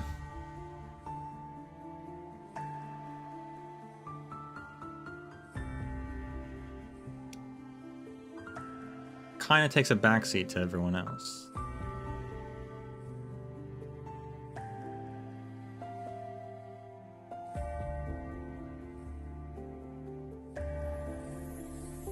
I mean, even the, like, trailer was her and, like, Arturia, like, kind of facing off, but that doesn't really happen. They talk one time, and then that's it.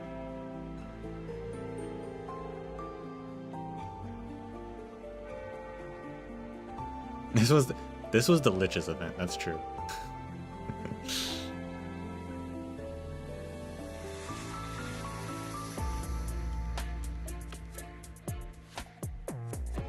They were the best characters in this event.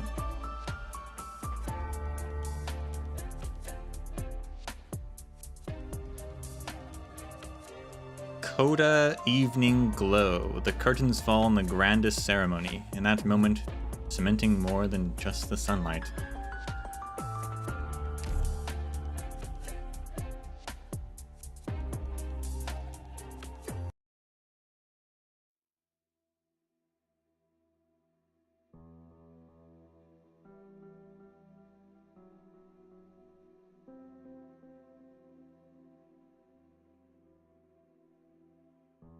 You're hurt. Am I? That new arts teacher is so scary. Maybe I got bruised by him during training earlier. It hurts. Does it? It's nothing. The arts in our bodies will heal our wounds in no time. Why are you crying, Hildegard? Haven't you been injured far worse than this before? No, we can't. We shouldn't be treated like this. Hand me the wooden sword. I'll go look for that caster. I'll go find Leopold and everyone who treats us like creations instead of recognizing us as people with feelings. And what are you going to do after that? Resist. You might not even achieve anything. That's fine, I just need to prove something to them all, to you and myself. Which is, that I'm alive, and that my sorrow, my joy, my pain, my love, and my life, that they definitely mean something.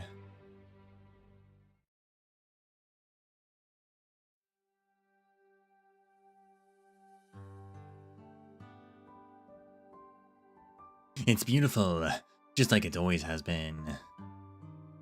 It's getting colder lately. Autumn will be over in a month or two, but Zwillingstürme doesn't tend to see any snow, so the sunset won't wane.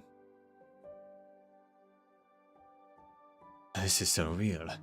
You're definitely not the type to soliloquize while appreciating the view. What I'm trying to say is that there are no longer any traces of unrest after just half a month. The twin spires tower over us as usual. The clouds are as splendid as always, and the people pass by both Nada Avenue and Macht Avenue as if nothing happened at all. No, something has changed. We can't ignore that. How are your injuries? The old man said it's nothing serious, but you did say stay in Kargerreich for a bit too long, so it's hard to say if you're completely free of corrosion. I haven't had any more headaches since then, at least. You're braver than I imagined, Ebenholtz. You've saved so many people. I just couldn't allow those echoes haunting me to hurt any more people. You met the Witch King, and whether you cursed or killed him, you've already completed the last thing you could still do. So what's next for you? I hope I am not intruding on you both. Herr Ebenholtz, I was looking for you on Grimlock's behalf. And here I thought it would be Viganata to send you to punish a dead man for coming back to Latanian without permission. What's this?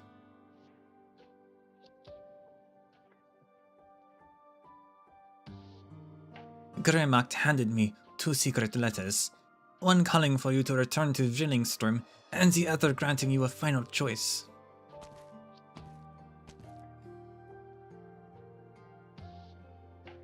Have you been staying in the Spire the whole time since the incident? Officially, there are still 2 Kaiserinnen in Latanian. Grimlock is just away for the time being, and someone has to handle the mountain of paperwork she left behind. Only I can do it, as I always have. You're set on that. Latanian might have only one single Spire in the future. I came to Zwillingstürme to meet with the Kaiserinnen several years ago. Viganata doesn't like my performance, but my caution, or maybe my status as a Luperkarn's representative, it was Grimlock who saved me. And it didn't end there. I'm her voice, even if she didn't, and now never will, appoint me as one for real.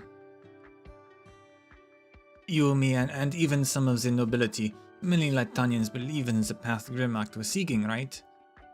It might lead us to an era where we won't need spires at all.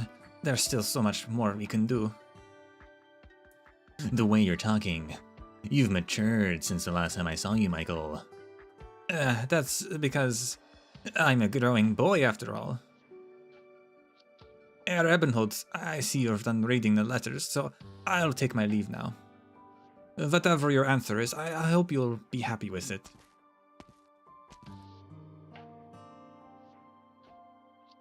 Your expression is a little hard to read. Grimlock gave me 2 options. I could get another death certificate, not just as Graf Urtica, but also as Latanian. By dying, I will obtain true freedom. Or I could return to the Graf, or to the Urtica Grafschaft.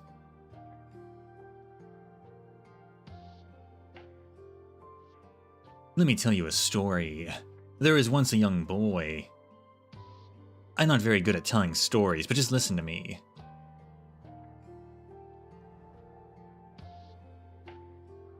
The boy's family served as retainers to a certain aristocracy for generations. From one generation to the next, the retainers fought on the nobles' behalf, shedding blood, vying for glory, and bearing any rebukes for them. Until a certain noble came along, birth, tradition, systems, he saw them as all worthless. Everyone looked the same to him, mediocre, frail, and shallow. So with a piece of paper, he removed the status of every retainer working for his family, and the boy's family obtained their freedom. Afterwards, the nobles became the most controversial ruler in the history of the country. His crimes eventually eclipsed his accomplishments, his spire was toppled, and the empire ushered in a new age. Many decisions made during his lifetime were also overruled, including the decree to remove his retainer's shackles.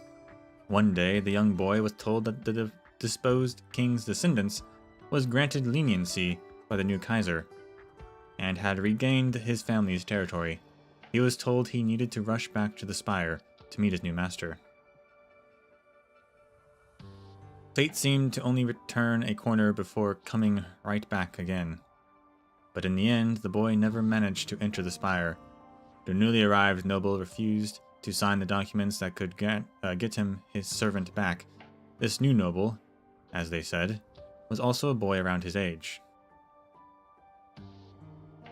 Once again, the boy obtained freedom.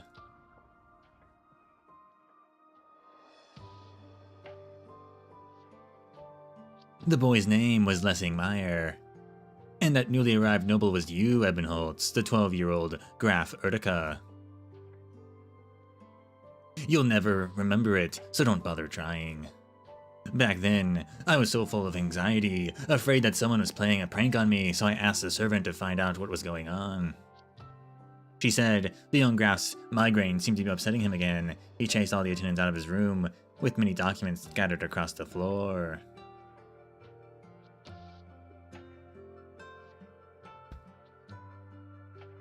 Don't take this as grumbling about some fateful arrangement. I'm just telling the truth about how one unintentional move from you changed someone else's entire life. You spurned your identity, and as well as the regrets and suffering you were born from it. Of course, I'm sure you know better than anyone else how real your pain was. But at the same time, I hope you also know their value, and how we should regard them.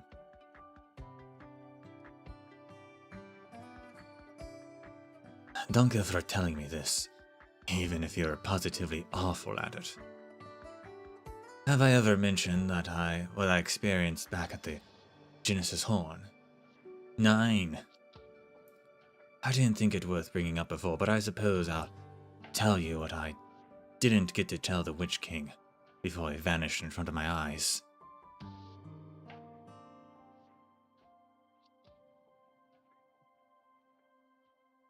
You have no heir. I'm merely a descendant who shares the name Erdica. Before your time, it had yet to carry either honor or so-called disgrace.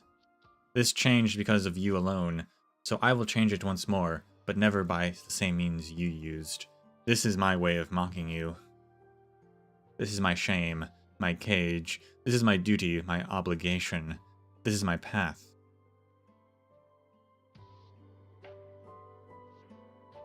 So you already decided back then. Then why did you make that face earlier when you were reading the Kaiserin's letters? Because there are still other matters, which have suddenly become somewhat tricky to deal with.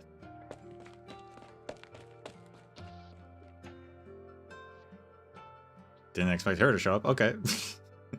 Ebenholtz, I finally found you. Hibiscus. Have you forgotten who you are? No. You're a Rhodes Island operator. I'm sure you'll have read the operator manual you got after onboarding, right? Careful from cover to cover? I invite all of you to witness how 2 centuries of sin will come to a conclusion. How fortunate it is that this day of farewell has finally arrived, for I have seen my life's path ahead of me crystal clear. What's she reading? Operators must go through a strict approval process whenever they apply to leave the landship. How could you just run off without leaving that, or after leaving that unintelligible letter? I haven't even had time to hand it in yet. Give it back, Hibiscus. I'll be staying in Leitanian for the foreseeable future. I'll return to the Utica Grafshaft. As I'd like to resubmit my application to disembark, could you please help me to... You better go see the Dr. Calcid in person for that. Is the landship nearby? How else would I be here? It's not that close, but we do have some business nearby to handle. You don't seem all that surprised to hear that I want to return to Utica. We've been on edge ever since we left Weserheim. That's because you weren't gnashing your teeth spouting nonsense this time, which means you've thought this through.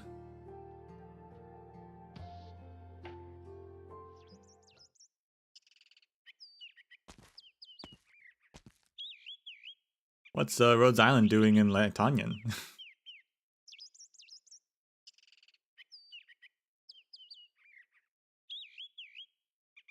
I wonder.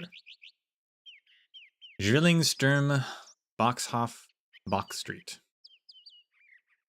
Viviana looks at the courtyard before her. It is not large by any measure, but still well maintained. The low stone steps surrounding the planted vegetation have been removed and enclosed with a waxy white oak fence, presumably to prevent the homeowners from tripping over them.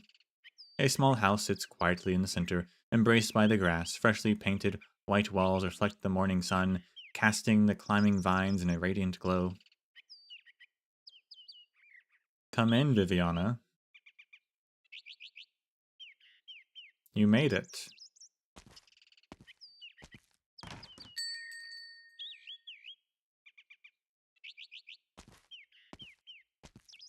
His face.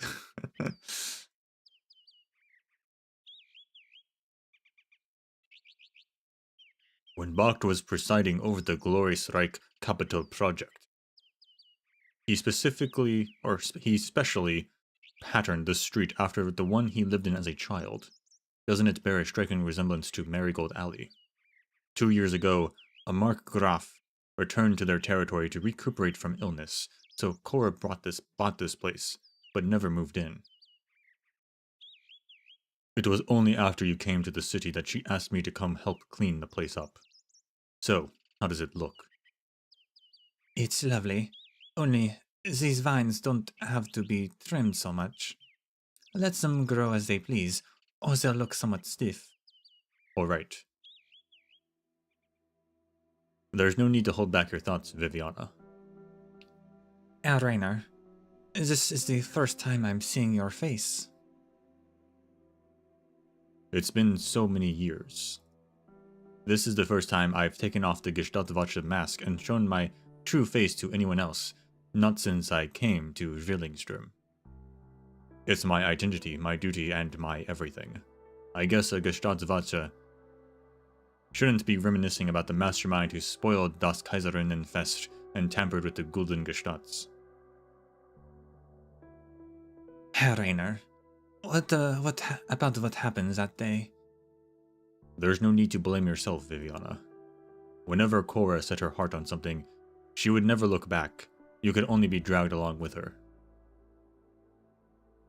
Her eyes were already going when she joined the Reichsorchester on Werner's recommendation that year. I promised Werner I'd do my best to help the girl he saved, but I gradually came to discover that she had her own feelings, her own judgments, and her own desires. She wanted to help Lucinda, to save Werner, and even to modify the Gulden Gestalts. She wanted to ensure that the kind-hearted people would never be tormented by their own regrets ever again. She was a resolute woman, and I've always respected her. But she was even more courageous than I had thought.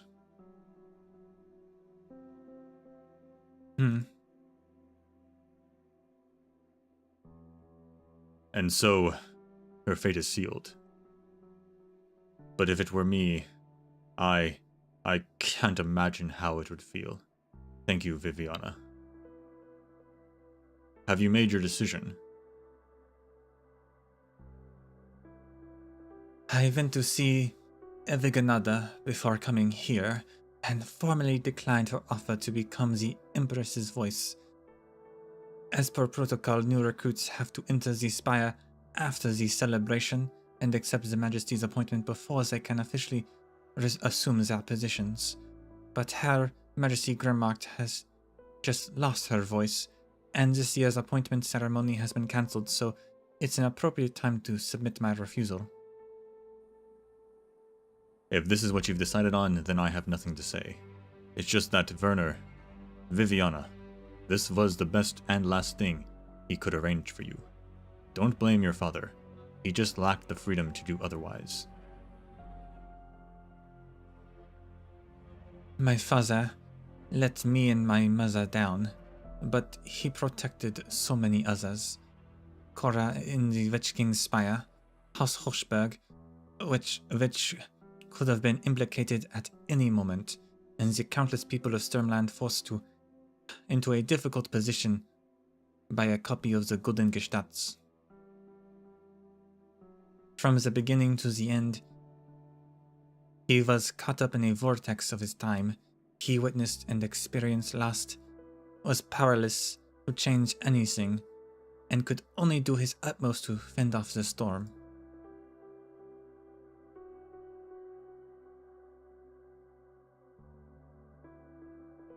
He never left a single line, but regardless, this is a poet's way of writing about himself. Viviana, I'm glad you feel that way, child.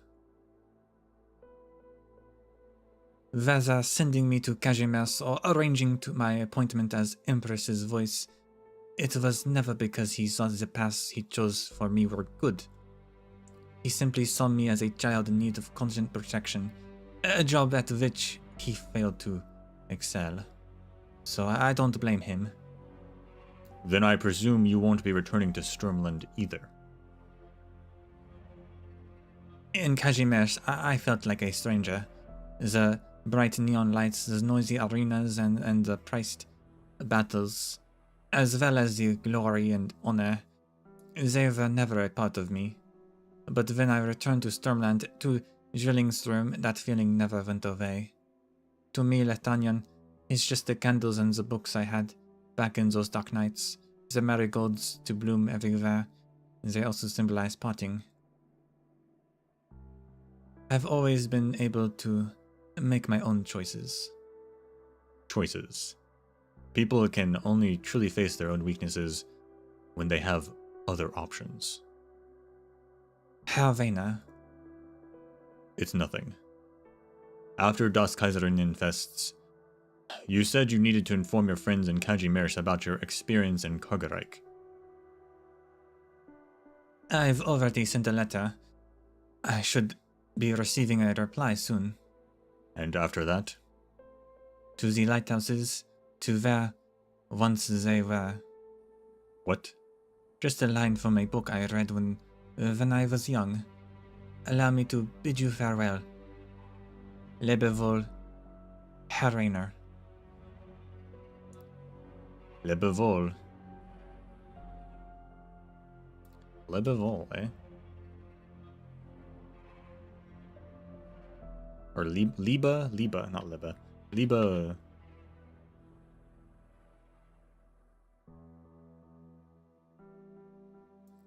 Farewell, yeah. Okay. I knew it was a parting, but I wanted to know specifically what it was.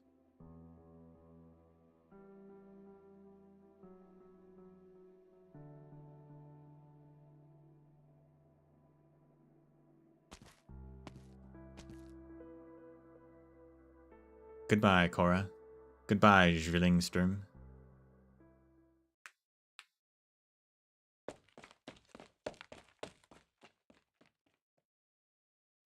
Didn't we hear an Empress voice, Empress lose her voice a very long time ago?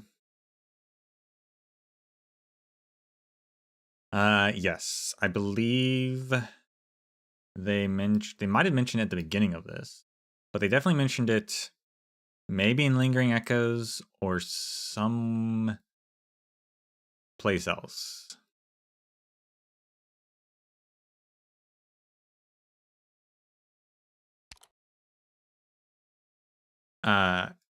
Now that we have a position called Empress's Voice, I assume it's referring to that.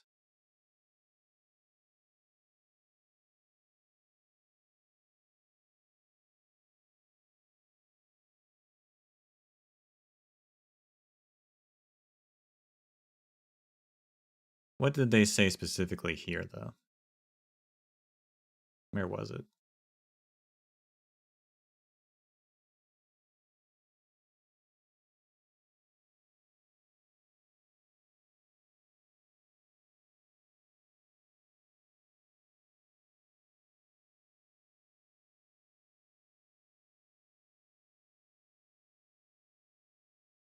Her Majesty Grimmack has just lost her voice, and this year's appointment ceremony has been cancelled. I mean, this one, like, because we know the context that Grimmack is in the void, like, that feels like it's a different, right? But this is the first time that's happened. So the other times they've had lost their voice, I'm not sure. Besides losing an Empress's voice.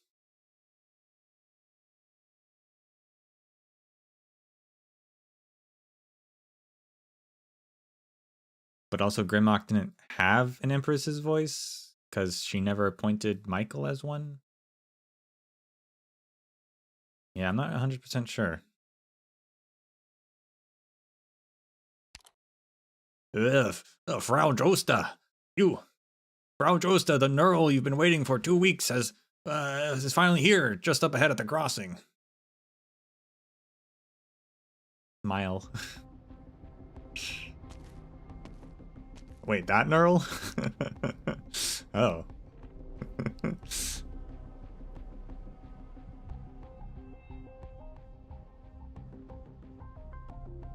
Madam Viviana Josta.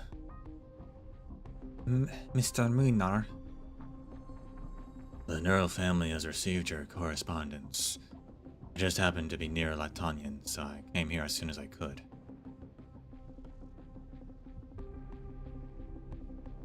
In your letter, you mentioned seeing and even touching a campaign knight's sword spear at the Knurl family crest.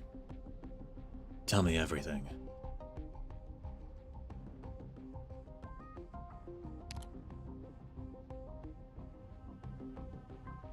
Wrong Knurl, go back. I thought it'd be Margaret. Yeah, I guess in his, but like, what year was that? Like, this is 1100. When did?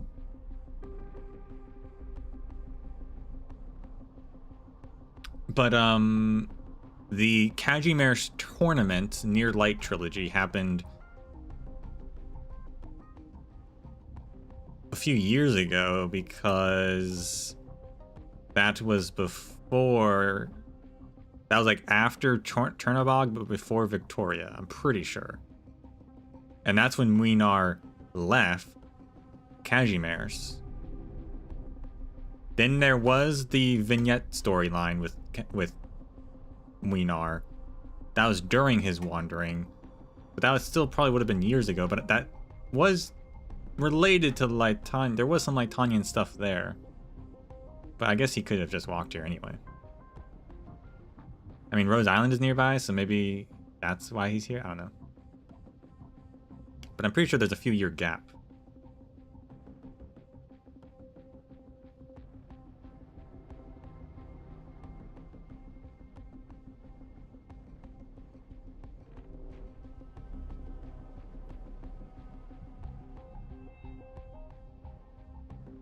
In a letter, you mentioned seeing and even touching a campaign knight's sword spear with the Knurl family crest.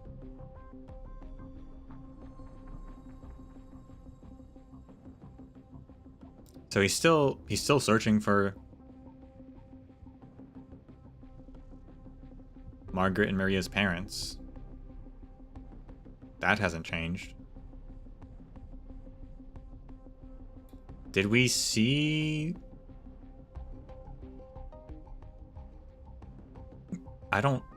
They didn't say anything about Viviana seeing a sword spear during this event, did they? Did I completely miss that?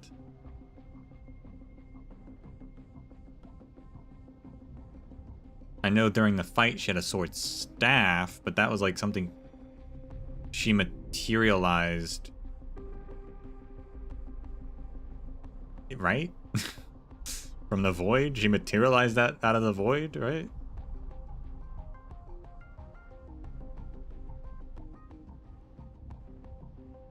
So that's not really the same thing. But maybe but maybe, I guess if Yulia was there somehow, maybe, oh gosh.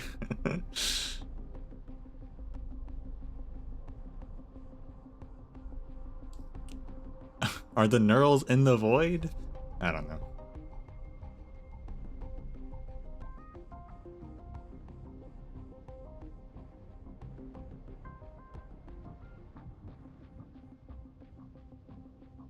According to the wiki. Yeah, the sword staff, not the sword spear. But I don't think it said Emblem of House Knurl on it. I think they were just like, she got a sword staff.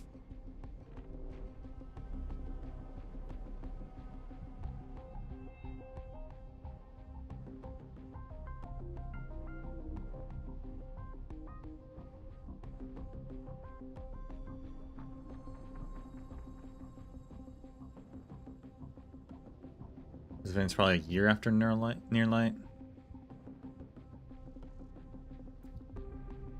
No. Viviana did not go back to Latanya immediately at Near Light. In episode 13, they announced her retirement. And episode 13 is after Near Light.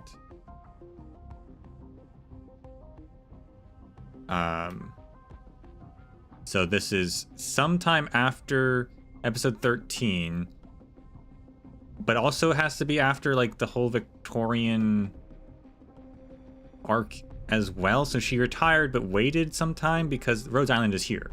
Why is Rhodes Island here? It should be in Victoria if the Victorian thing was still going on.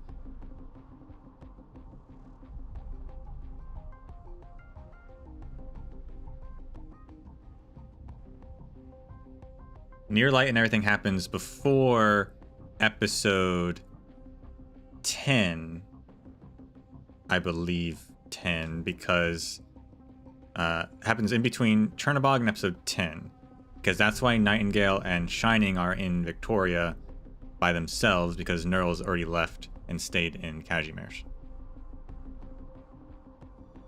Someone released a timeline. There's a timeline on the wiki, but it's not completely filled out.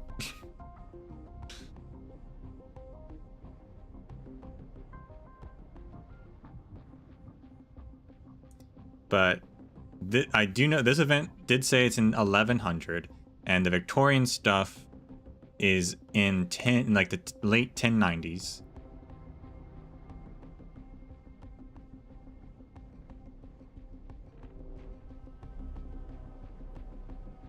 And I guarantee the Kazimierz tournament has a date if we wanted to look it up, but we'll do that later.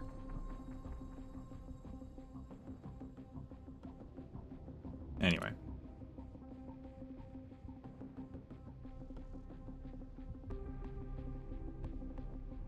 So this melody of the present moment. Indeed. What you're hearing are all the emotions I'm feeling. It's no different from what I usually hear. The people of Zwillingstürme love you, after all, and you love them. This has never changed. You were there too, when I returned to reality from the Genesis Horn, performing the melody back then for me, Sancta. That's impossible. Oh? I cannot record the moment the tear rolled down your cheek, if it did not fall into the depths of your soul to bloom into fruition. Then it was merely a drop of water, impossible to retain, evaporated by the sun as it fell. I see. The year the spire was built, a scholar gave a public lecture at the Latanian Academy of Arts. He claimed that people born from art lack an innate soul. The very next day, he received a transfer, a promotion normally impossible for him to obtain in his lifetime, becoming the Kaiserin's attendant. Unfortunately, he passed just a year later from overworking himself in the depths of the spire. He thought, though he left behind a scholarly magnum opus before his death, overturning all his previous opinions. Would you like to have a look at it, Sancta? The writing is mediocre, so I did not allow it publication, but the emotions contained within are quite interesting. Are you planning on locking me away in your spire too? I love I love that the Imperial casters just like drop in, slide in. They're very quick, very mobile. Who let the Sancta in? The Kaiserin has not approved your audience. Bring him over. Executor Federico of the Laterano Notarial Hall. I have recently submitted several requests to the Empress's voice for an audience. So you're the Lateran Saint. I am here to recover the fugitive Arturia.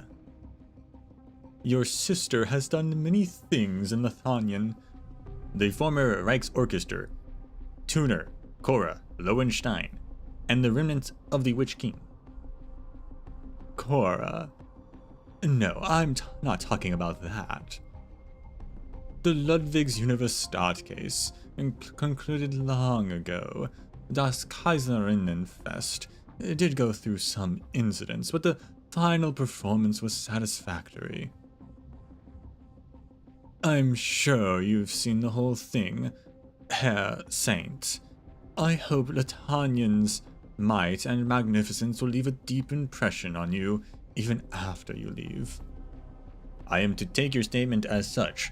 Litanians prepared to refuse any procedural communication with Laterano over Arturia and her criminal offenses.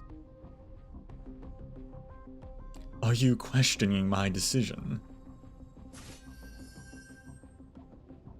Federico hears the sound of swords and floor colliding. He lifts his head and looks at the Empress of Litanian. Aviganata stands in the sunset's afterglow, her long skirt infused with a warm gold, but behind her lies a long hallway comprised of shadows. He counts dozens of Gestandvacha standing at attention in silence, their swords resounding. Federico, Giallo, don't move just yet. Oh my gosh, it's finally a character.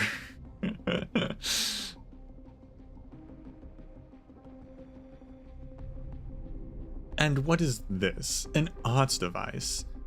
A Latran-made drone. I am just a little machine. On some occasions, you can also treat me as a messenger. And to whom do you belong? I belong to Laterano. There is someone who wishes to speak with you, Empress of Litanian. Long time no see, Viganata. Your Holiness.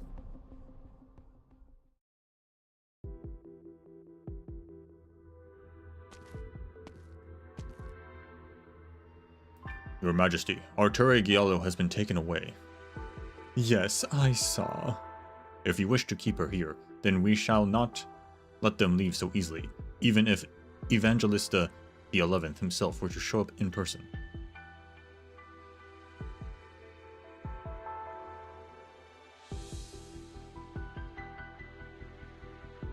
Of course you wouldn't. However, that aging Pope has brought us a message. He said that disaster is imminent, and when it comes time, Laterano won't be the only nation affected. He hopes for Litanian and Laterano to cooperate and overcome this crisis together.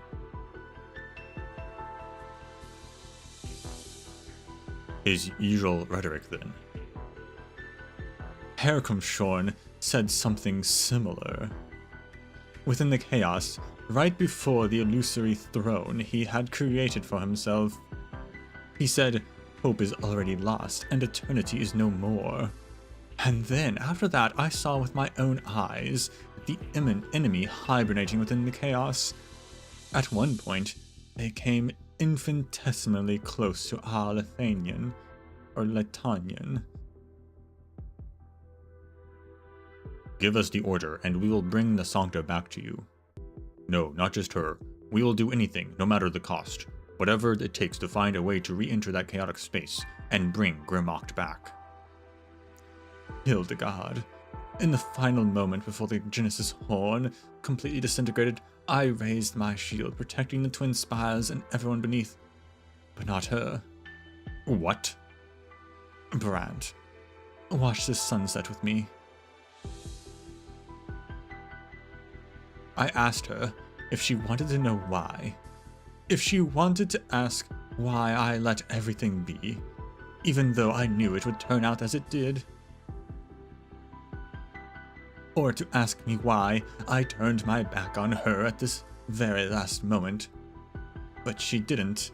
She didn't even hesitate to do what she normally does, turning to face the enemy head on. As we passed each other, her final words were to wish that I could have the sunset as I wanted. Grimmacht is a great ruler. We will never forget her sacrifice, and continue to fight for Lytonian's future. So you've made your decision too? Yes, Your Majesty. Very good, Brand. Herfkanshorn built a spire that is impossible chaos, naming it after the tower that has long since crumbled in reality. He declared it would return, or it would stand eternal. Therefore, I can achieve the same. No, I can surpass it even. I will keep the sunset for all eternity. It will bathe Lytonian and everything it will be, it will bathe Lytonian and everything that will belong to Lytonian in eternal grace.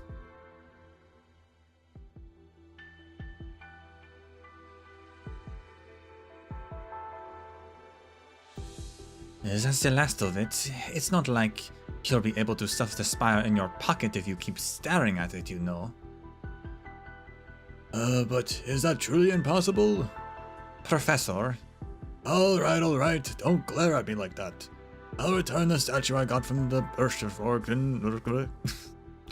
from the Bish Volroom classroom's entrance, if it comes down to it.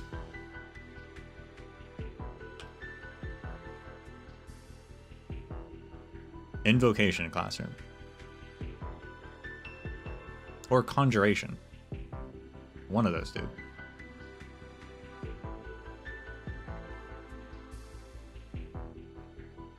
You put that thing in my cube. What? It's valuable, you know. I spilled Fahrenheit blood all over it a century ago. Let's get the move on. The rest of us are going, even if you aren't. Ermengarde, are we really? There's no way a lich can become a Lytonian. Shouldn't you know that better than anyone else? I've been here the longest. The Sakas have always wandered this land, and us liches have always been the nomads of our people. We walk the land collecting and guarding knowledge. We protect our tradition from war and strife, so we leave the moment the place we're at isn't stable anymore. And Lytonian's about to undergo some radical changes. Grimmacht stayed behind in the chaos, so there's no one left to hold Iviganada back. Birkenshorn, you damn codger! You ought to die 1,000 more deaths for the mess you left us. Feel like coming back to life again and wipe your own ass? Impossible feat, even if you were to say, and if such an opportunity did exist. We should leave it to the more sprightly youngsters anyway.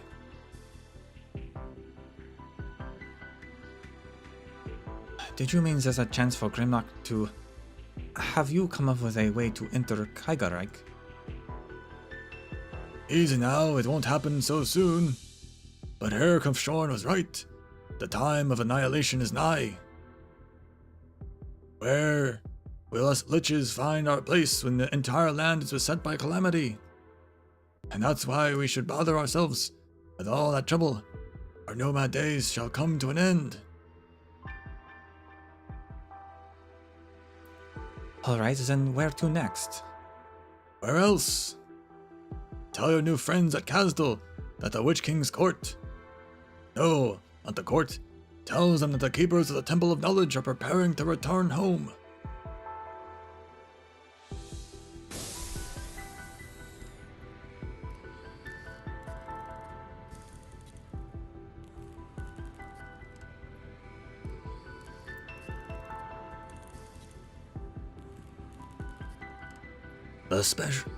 The special correspondence with the Viganata is over.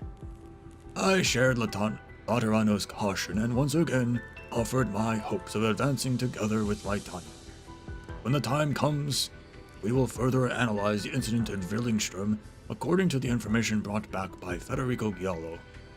It was clear more than just a revolt instigated the remnants of the Witch King.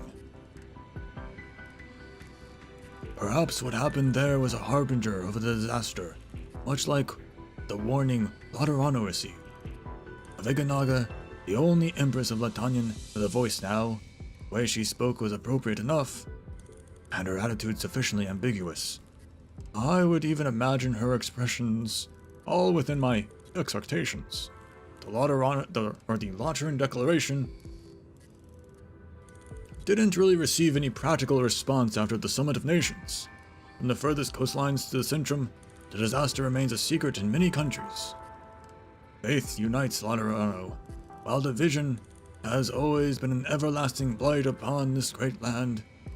But if we wait until the disaster connects all nations onto one, it will be too late.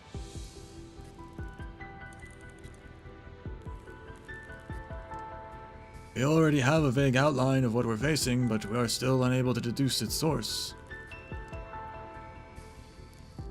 Analysis complete. Threat level at maximum. Disaster unknown. Path simulation failed.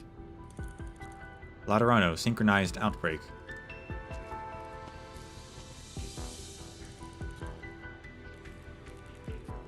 Laterano will accelerate the development of yet more emergency response mechanisms.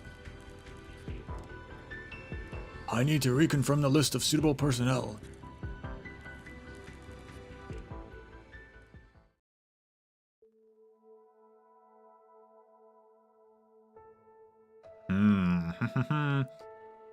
I believe the war's over, yes.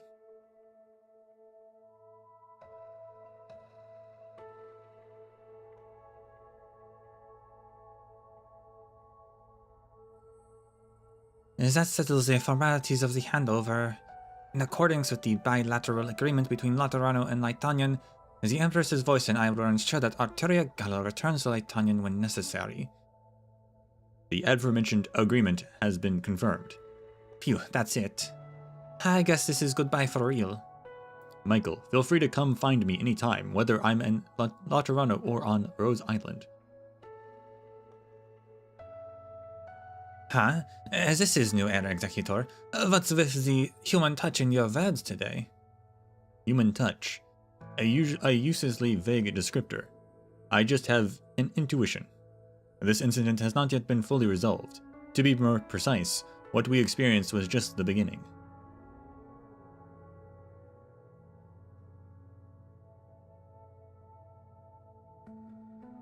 You're here at last, Federico.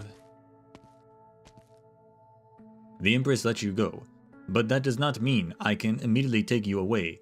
The handover procedure has somewhat more tedious than planned. Fine work, I assume. You heard Herkamshorn's final words within the chaos. What exactly did he tell you? Get in line. Everyone wants to know.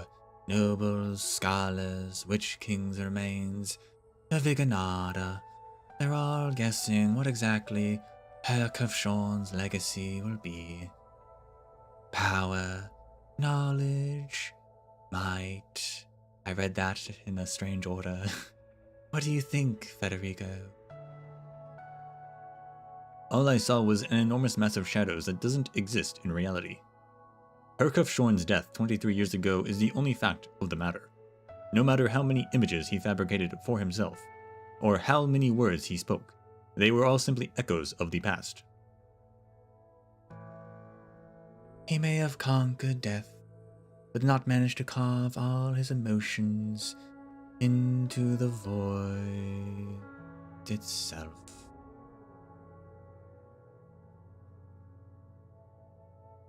His complacency, frustration, loathing, regret, and his expectations. He said our genesis is also our end, and that our abilities are also our incompetence.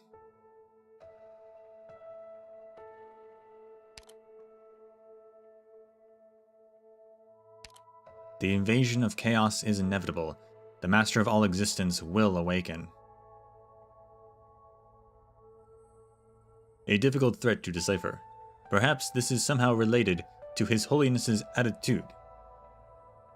He was the one who entrusted me with the mission of bringing you back to Laterano. Arteria, you said at the amphitheater that you never left Laterano of your own accord. I freely admit the gaps in our laws, and that emotion may be supplementary force we can use to help Laterano face this new threat. It is an undefinable and bound to come with unknown risks.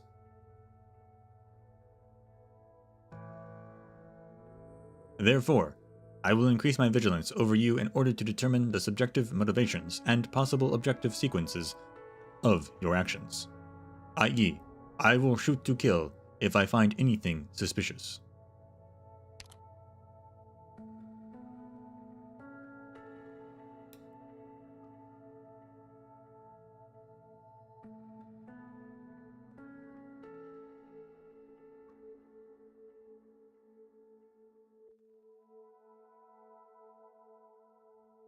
Okay. Had to recheck. I understood what they were saying. Yes. I.e., yes, shoot to kill. I am most grateful, your beatitude, for with your refined rationality, you are my most suitable executioner.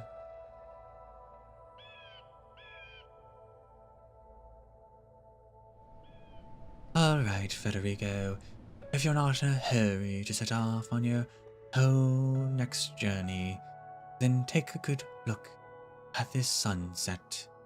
This is the moment where Zwillingstürme reveals the pinnacle of its beauty. Such splendor is both fleeting and fragile. Soon night will fall. Do you still remember the question you once asked me? Laterano seems to stand eternally white and flawless, shining with an everlasting radiance, so as the first place to light up when the sun goes down. Back then, I promised you that I would bring you the highest point in Laterano for a look. I know the answer. Oh? I went to the top of the basilica after I met with the Pope and received my sainthood. Once night falls in the city, the streets to the right of the Tower of Revelations will be the first to light up. I even looked into why that is the case. The Lateran Office of Electrical Management has an integrated program for the city's public energy grid. The area I mentioned belongs to this district, where the Tower of Revelations is located. Alcida, the operator at the management office, is left-handed and has a mild case of obsessive-compulsive disorder. He starts from the leftmost switch on the control panel every day. The lights start from the street to the right of the Tower of Revelations, and then through the Notarial Hall and Firearms Workshop in Pagus Michaelion, to the Sunset Chapel in Pagus Saint Marcel, and then all the way to the Chapel Square. At night, the streetlights in Laterano illuminate in order. I should have expected as much. Your answer, as the most rational person I know, is always... And they look just like as nice as they were before.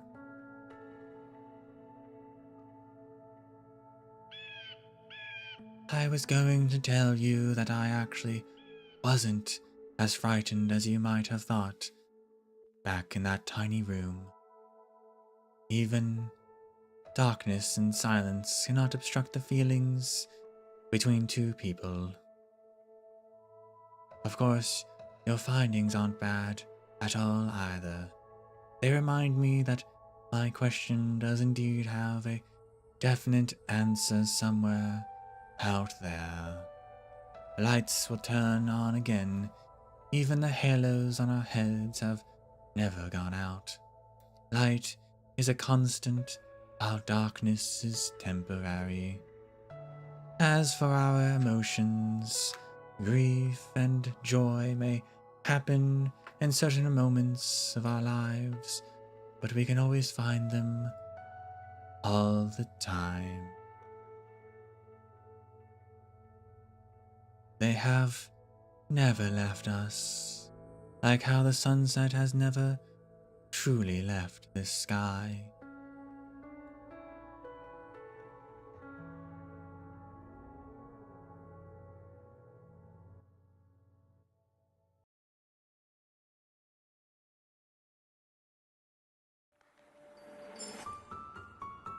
I found the boss really easy, personally. Just to jump in.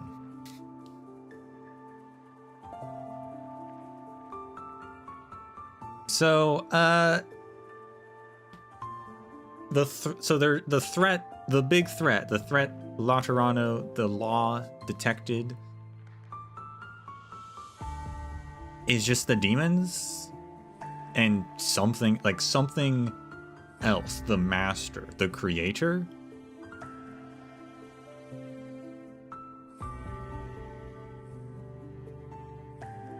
They're the threat to the world.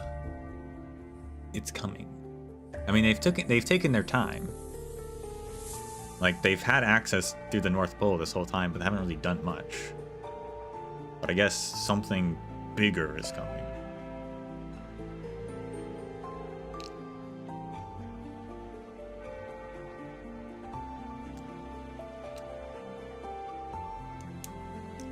That's interesting. That's not what I expected, to be honest. Step aside, Seaborn. But we can kill the demons. It's possible, so I'm not too worried necessarily.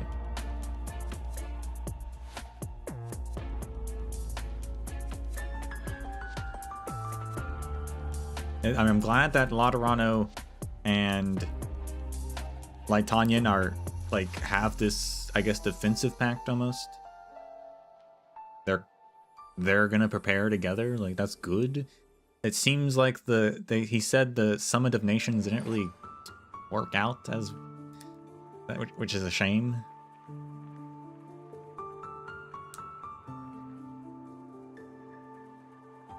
Can we? We haven't fought one, but the Knights Moras did.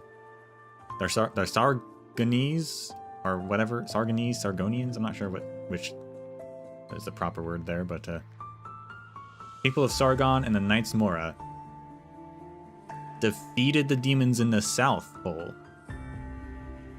Well, it's not the South Pole, but the Foten Hotlands.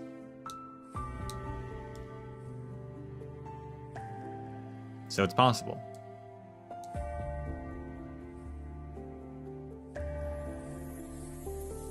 The question is this the threat that Friston was talking about and Calcit is preparing for as well?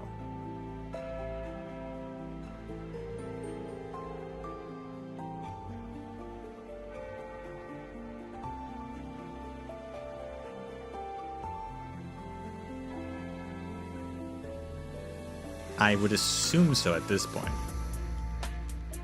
I don't know.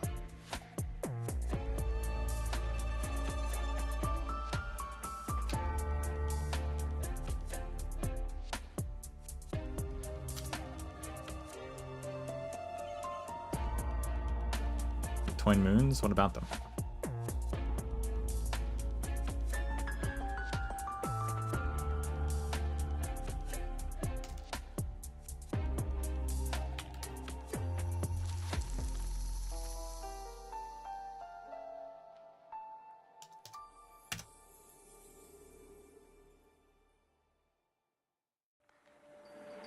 All right.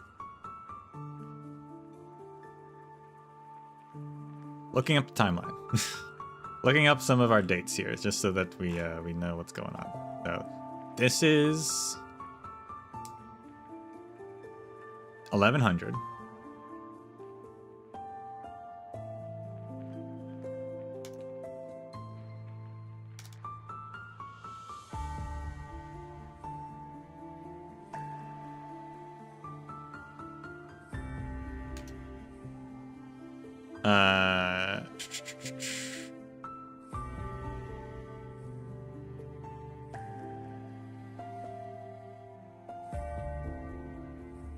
Yeah, Christian's goal was to reveal the truth of the sky, which is that there's a bubble around the planet. and some things with the moons, but no one I've seen talk about it knows what the game was trying to tell us about the moons, or what that picture was even supposed to show us.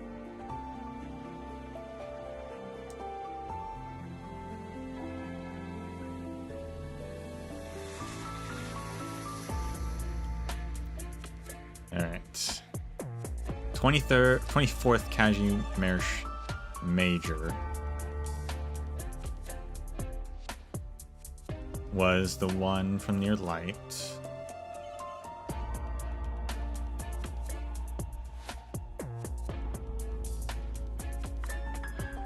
Which is it even marked on here? Yes, that was in 1097. So it's been 3 years. Yeah. And that's a year before episode 9, which was in 1098.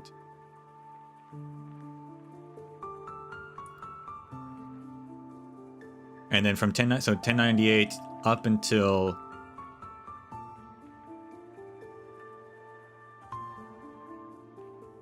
some point before 1100 is the Victorian War. And then it ends by 1100. I'm pretty sure it's over by 1100, if not earlier. After all, Rose Island's in Lithuania now. Like, why is it there? It would still be in Victoria if it was ongoing. I'm pretty sure they also said something else in this event. They've said something else in other 1100 stuff. I'm pretty sure that does seem to specify that it's over. I mean, Ermengarde is here too, so, and she was in Victoria for the war.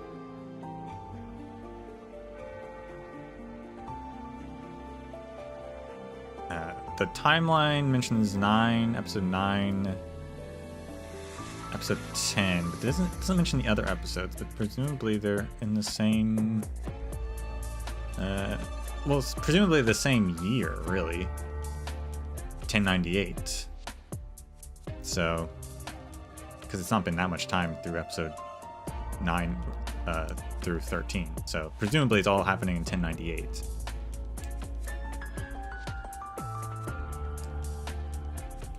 Maybe it goes into 1099, maybe it's done by 1099, but by 1100 it's definitely over.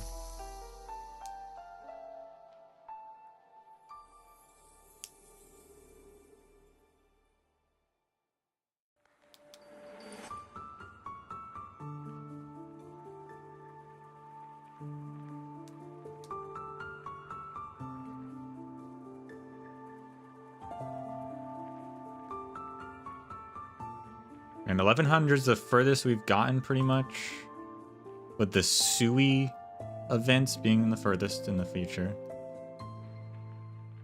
being in like 1101, 1102, I guess.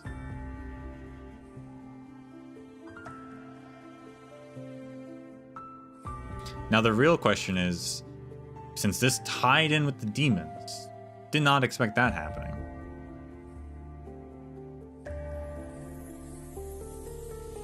When was the Black Forest Will a Dream?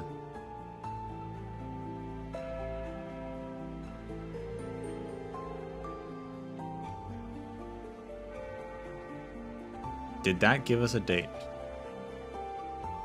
And when is IS 4? Yeah, like when is IS 4?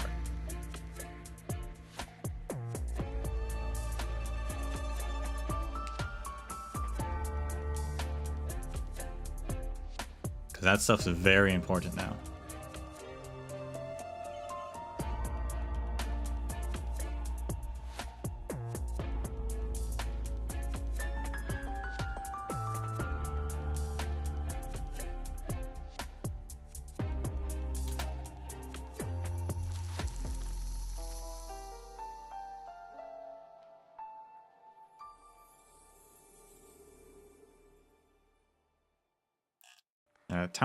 The timeline says it's undated, actually. So I guess he didn't give us a date.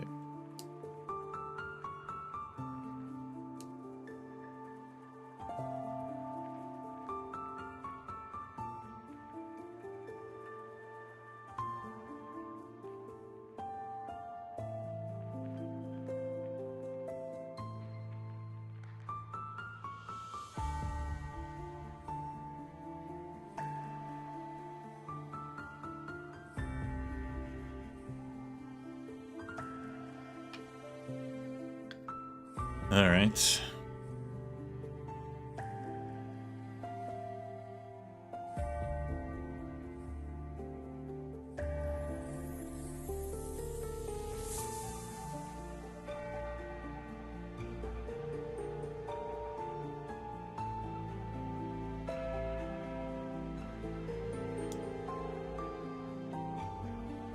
And then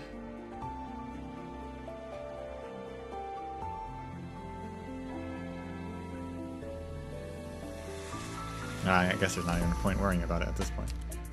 Then there's infield. We'll see.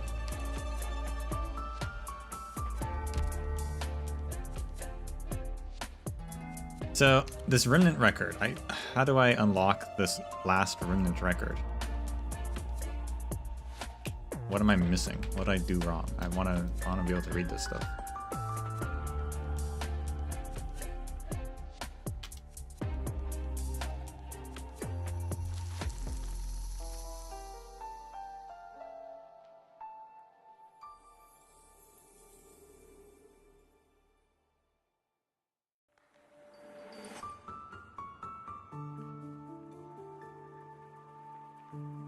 Does anyone online tell me?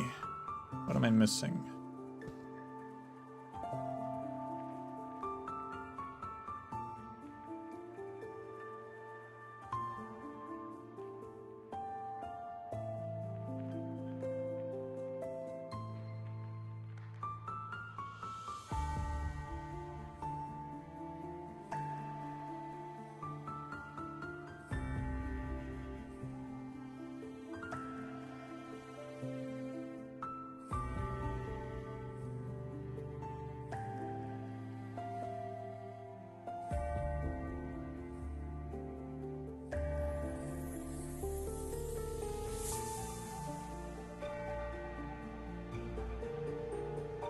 Wiki says complete the special visitation.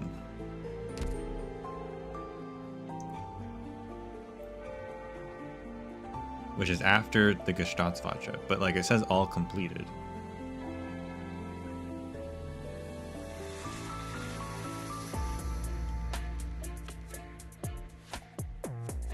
Special visitation. To be able to access a special visitation, the player needs to create the soul inner tune of tomorrow's opus and use it in any visitation, covert or routine.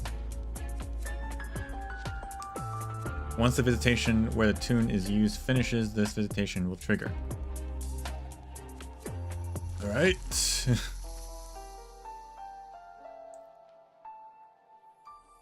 What is that tune?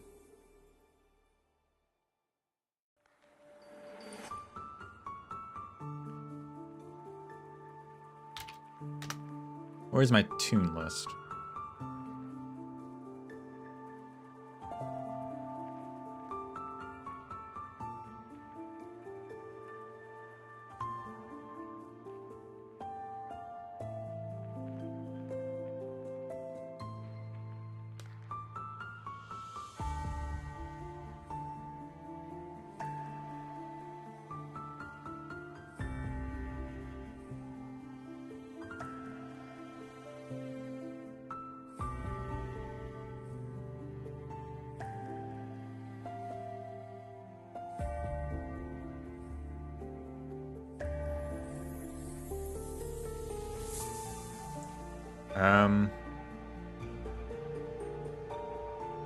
Okay, I think I have to compose 30 tunes? Question mark?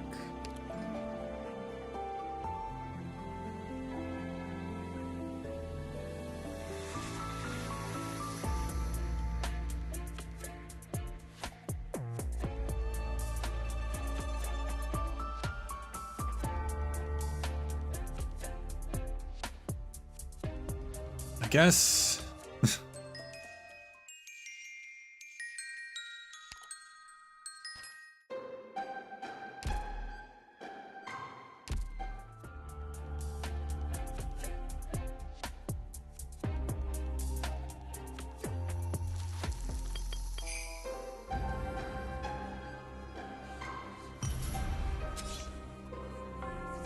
I don't know how many I've made, but I guess I'll make some.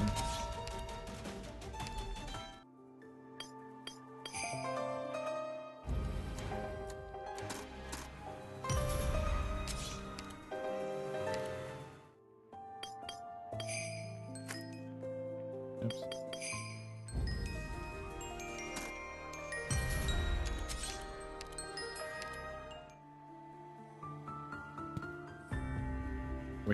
Wish I knew how many I've made. Isn't there an achievement for making them or something though? But at least if I don't have that. Oh no, it's complete visitation. Well, I guess I've only done 14, which means I've only done a little more than 14 too, maybe.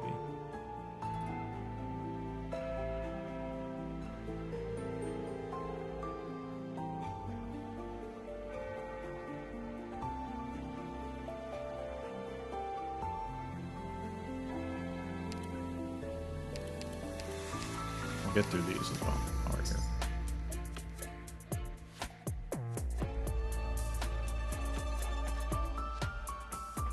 He was fuming over his own actions, worldly desires, and anger, I guess.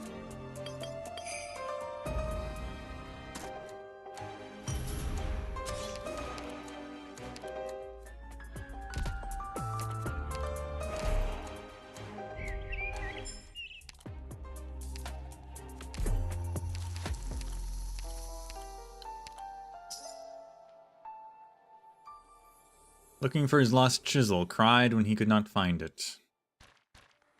Worldly desires sadness.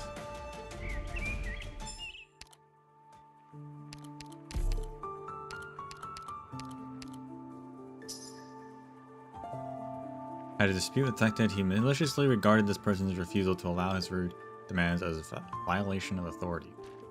Anger and authority, I guess. Maybe.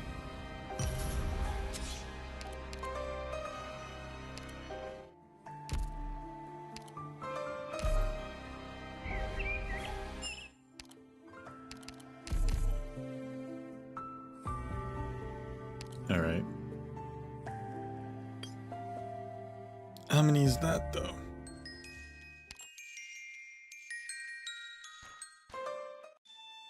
Also, which ones haven't I made? I guess we can also make those while we're here.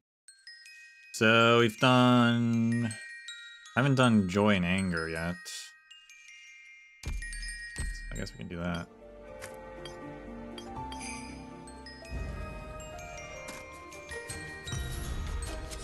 Hope. Fascinating. I haven't done anger and pretty much anything. Anger and...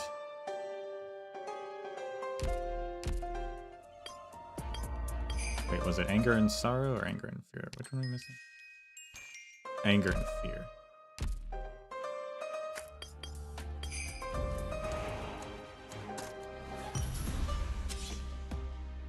Oh. Tomorrow's Opus. What is this? Is this it? If the footsteps of life will one day be buried beneath the dust of time, then we must never ever halt our steps. Dairaisa.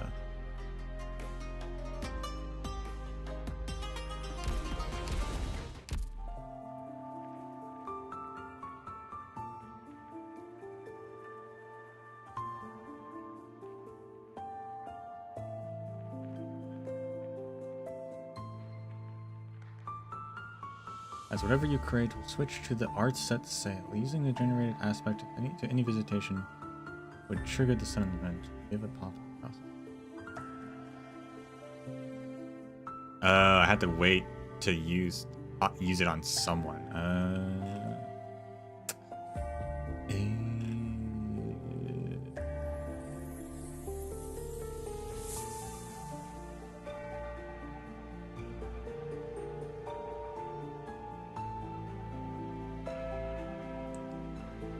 Whatever.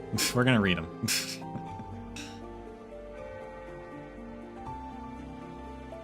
We're gonna read them, and guess what? We're just gonna read the last one on the wiki. Ah.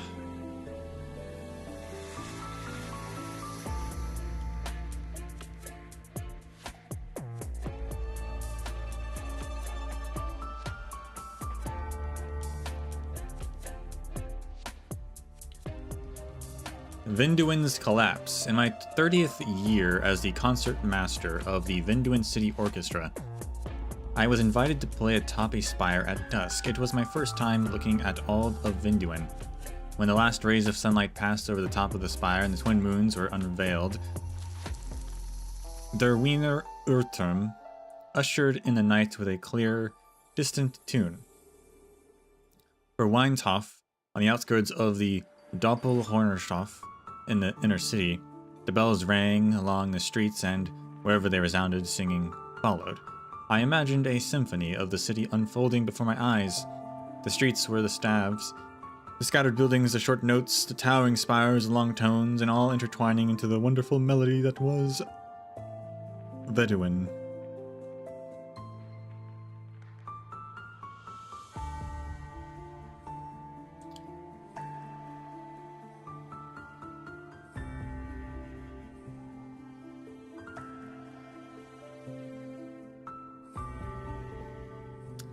I was immersed within it and attempted to pluck my strings to join in the performance, but in the next moment, felt as if I was struck by lightning. I had no way of playing that melody. I did not deserve to touch a single note. This imperishable, exalted, glorious melody belongs to only a single person. The bells led countless musical notes past countless spires until they landed atop the spire of Genesis. Then everything falls silent, waiting with bowed heads. I seemed to hear a whisper coming from within the spire. The bell rang again, and the 22 district blocks sound in unison. From atop of the spire, the convergent melody rushed skyward, ever so majestic, yet as light as a stone skipping upon the surface of a lake. Waves cascaded through the night, and the stars shimmered. Their imagination has become reality. Rejoice!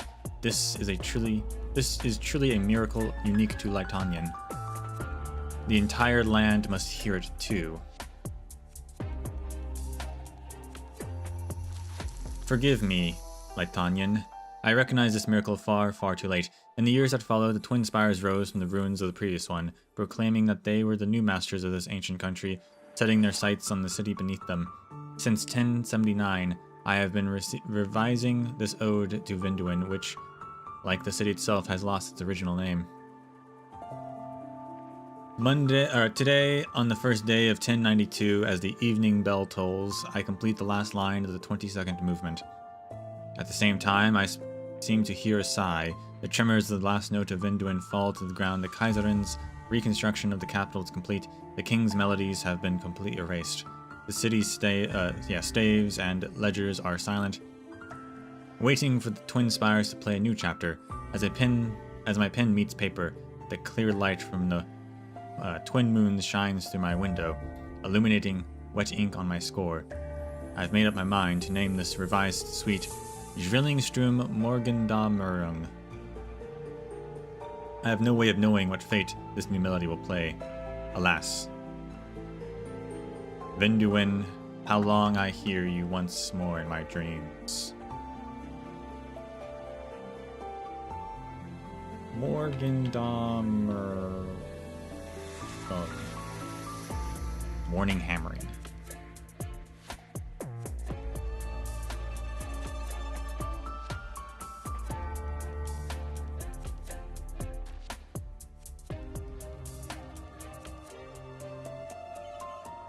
Lessing's morning. He stood for a long time beneath the dusk light, staring at the empty, barren flower bed, the Ludwig Meister spire, which had stood for over 3 centuries. looms in all its majesty. It casts the longest shadow beneath the dusky sky, like a giant tree in the deep forest, obscuring the land beneath its feet. The distant bell tolls, the afternoon classes draw to an end. Before long, one's ears are filled with the sounds of footsteps, the rustling of clothes, and the crackling of arts devices, and a melody of conversations. From the introductory structural systems to the most specialized esoteric discourse in aesthesia, free and open discussions on the Orangenium arts emerge one after another. Occasionally, glowing balls of arts roll down the steps and musical records zip by overhead at low altitudes. A few students dodge the records and continue to talk about pop music and new plays and underground theaters, expressing their partiality towards the love and hate of Syracuse's new plate. Two people in nobles' attire argue in hushed voices over what kind of posture Kreisfortgang should take towards the twin spires, not noticing that their robes have been ignited with arts. A slovenly-looking scholar mutters to himself before a star chart printed by Trimonts, periodically looking towards the sky while waiting for nightfall. Nobody mentions him, just as nobody discusses the soon-to-be renovated flower bed. The only person to cast sideways glances in his direction quickly turns away once more.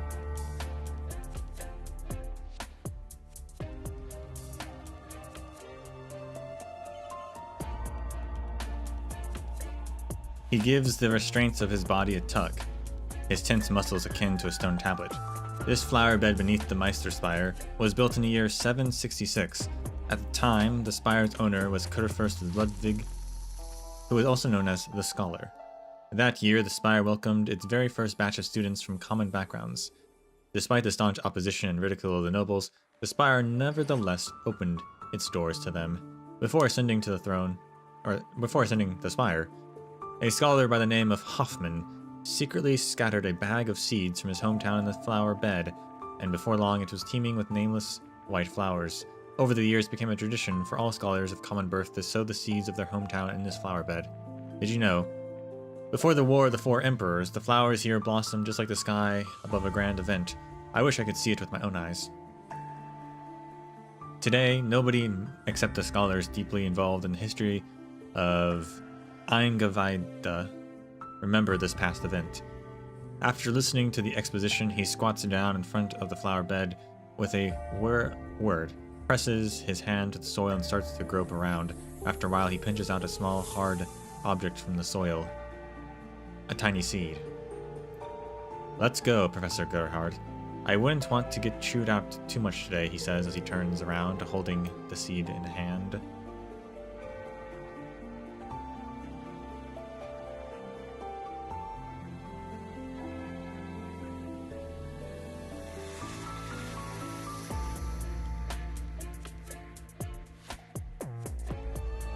Eingeweide is intestines, question mark? Huh? Hold on.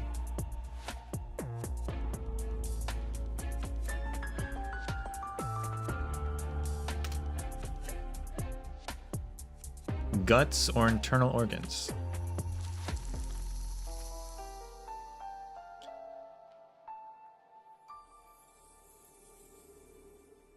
Huh?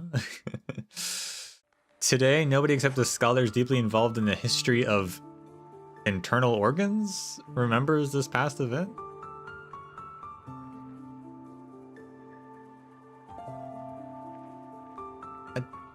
What does that mean?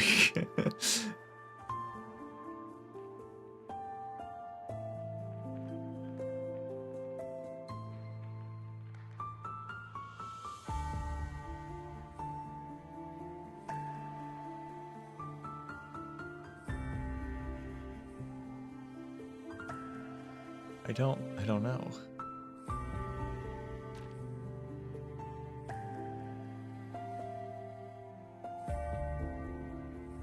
Maybe it's a German thing. No.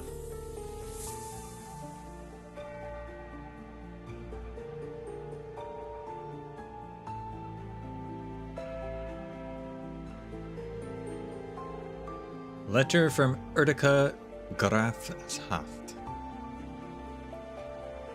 To the respectable old blockhead. Please pardon my sudden interruption. You may not remember me, but my name is Melanie. Like Nanny Dura, I was formerly a maid for Graf Ertika. I am here to pass on some tragic news. Nanny Dura passed away 3 days ago at night due to her condition taking a turn for the worse. The Ertikan countryside was particularly cold this year, and she was ultimately unable to endure the fall season. The silver lining is that at least she passed without much suffering. No funeral was held for her. Due to the current situation in the Ertika territory, no cemetery was willing to take an unidentified maid. I sought assistance from the Graf Spire, but Graf Ertika himself has not returned there in quite some time, and his rebellious servants would rather hoard the Spire's treasures for themselves than give their former companions the treatment they deserve. Fortunately, the local mayor family learned of the situation and came to our aid. I was able to give her a proper burial in the Southern Barrens. The foul beasts and wild roses will be her company there, and she will not be alone. A kind-hearted old gentleman from Zwillingstürme, despite us never having met before, was still willing to help a commoner from Ertika. To this day, I still can't believe that we would be graced by such good fortune. Back when she was alive, Nanny used to always talk about you. Bread, new clothes, and coin to keep our shack repaired. You gave us these gifts so that we wouldn't freeze to death in the streets. You must be a noble soul of pure virtue. There is nothing I can offer you but my sincerest gratitude. As I pen this letter to you, I still have not gotten over my grief, but I've nevertheless made up my mind and want to tell you my decision. You no longer need to send us any funding in the future. The mayors share your virtuous heart and work tirelessly for the people of Ertika. With their help, I found a new job picking fruit for a winery. Difficult work, to be sure, but one that lets me be self-reliant. In the past, you've always encouraged us through your letters. Don't give up hope on living. The dawn will come eventually. I swear to always keep your words on my mind and continue to persevere and look forward to a brighter tomorrow. Finally, I have some minor, though improper requests. If you happen to stop by Ertika one day, would you please visit the tomb of Nanny Dura? Actually, it would be even better if we could meet again. This has been a long cherished wish. May you be well in Zwillingstürme and be blessed by the glory of the Twin Spires. Melanie.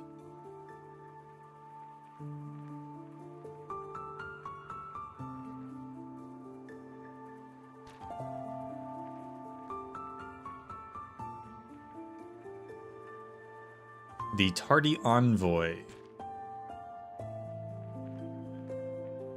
At dusk, the Lutenhof Gendarmerie checkpoint, several officers are packing their equipment.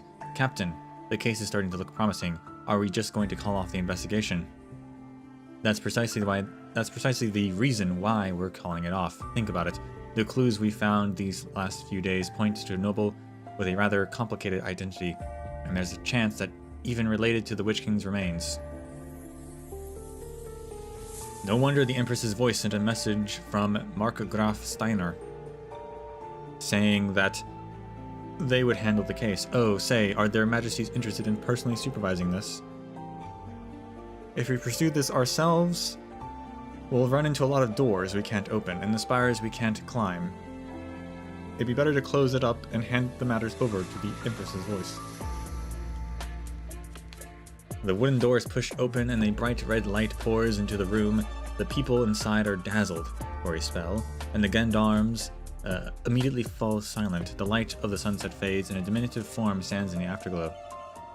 The case isn't over, the boy says. Where the hell did the kid come from, and what nonsense are you spouting? Baron Bastien Lota, eldest gendarme of Lutenhof. You are the first person involved in this case, so I've come to you. The body produces a black envelope, or the boy rather, produces a black envelope. The Empress's voice will intervene, but during this time you are not to halt your investigation. You must continue looking into any relevant clues. If you make any progress, please forward the information to the address on this confidential letter. I'm afraid that even if I had the will for it, continuing the investigation would be... Steiner, I will not stop your work, nor will the Empress's voice. The Lupo boy holds out the envelope. There is no door that this letter cannot open, and no spire that this letter cannot climb. The Baron gulps, takes the dark letter, and rubs the golden seal with his fingertips. Who are you? The boy's lip curl, and he falls silent. He immediately makes an about face, casting a long black shadow as he sinks into the dissipating light of the sunset beyond the door.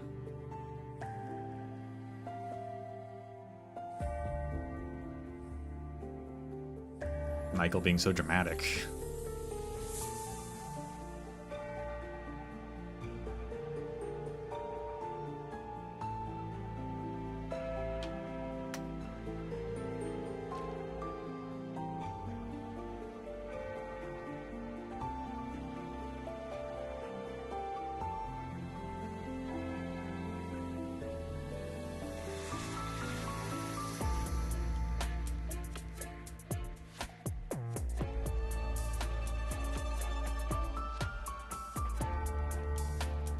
Alright. Unowned recollections, rather.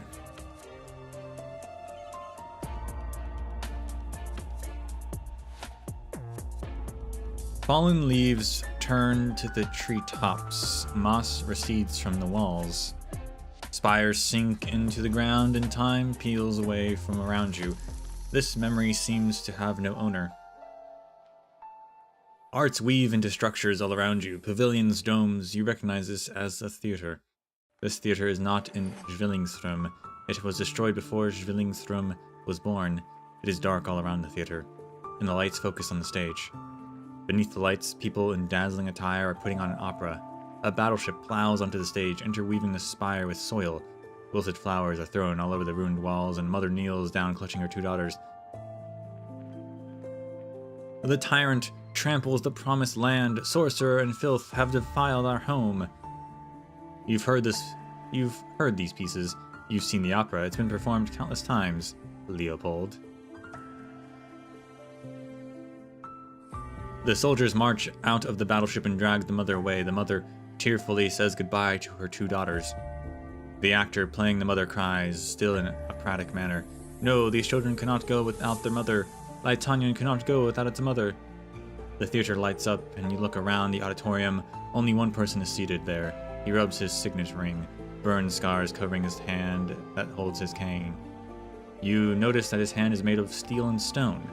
You notice that you've seen it before. He is the portrait, the monument, the heroic legend of Lytonian. He is the opera itself. Lytonian cannot go without its mother.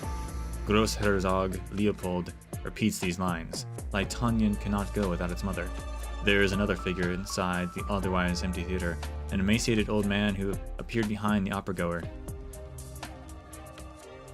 You shouldn't have let them act out this vulgar drama of yours, Leopold, the old man excoriating words rained down without mercy. Herrkonshorn's power is not your plaything. Their power was indeed born from Herrkonshorn's secret chamber, but from Herrkonshorn's manuscript. Leopold is not downcast. His eyes continue to fixate on the stage, not parting from the two girls there. However, I am the one who shaped this power. It should know why it must be strong. Lytonian cannot go without its mother, wouldn't you agree, Fremont? The girls help each other stand up, and you suddenly realize that they are brighter than gold and deeper than night. The performance on the stage continues. The two girls swing daggers concealed in their bosom, and colliding weapons release sparks that blossom into rays of light as the harmony sings. The hero swings her fabled sword. The tyrant is no more. The lights dim and the darkness engulfs the theater. First to disappear is Leopold, then his play, then the two girls. The last to disappear is the face of a black-haired girl among them. The memory without an owner ends thusly.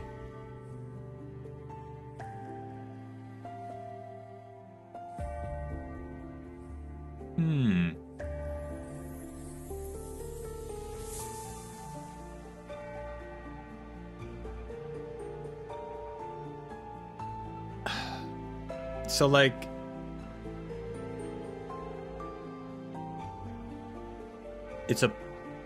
they made a play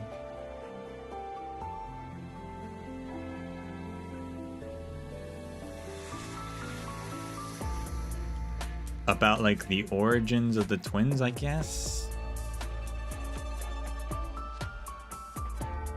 Which is fine. It makes sense, I suppose.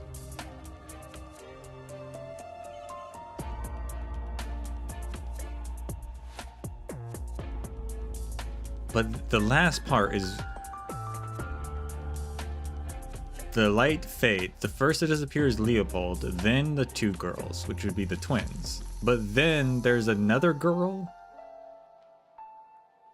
that wasn't mentioned until there.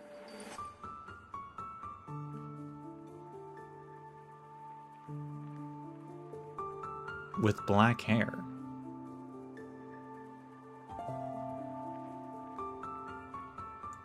What does that mean?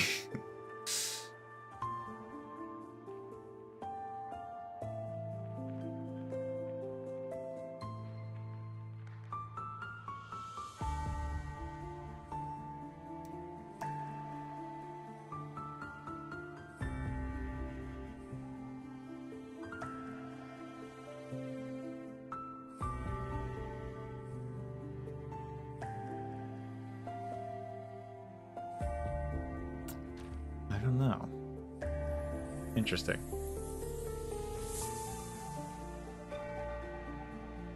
The last to disappear was a girl with black hair.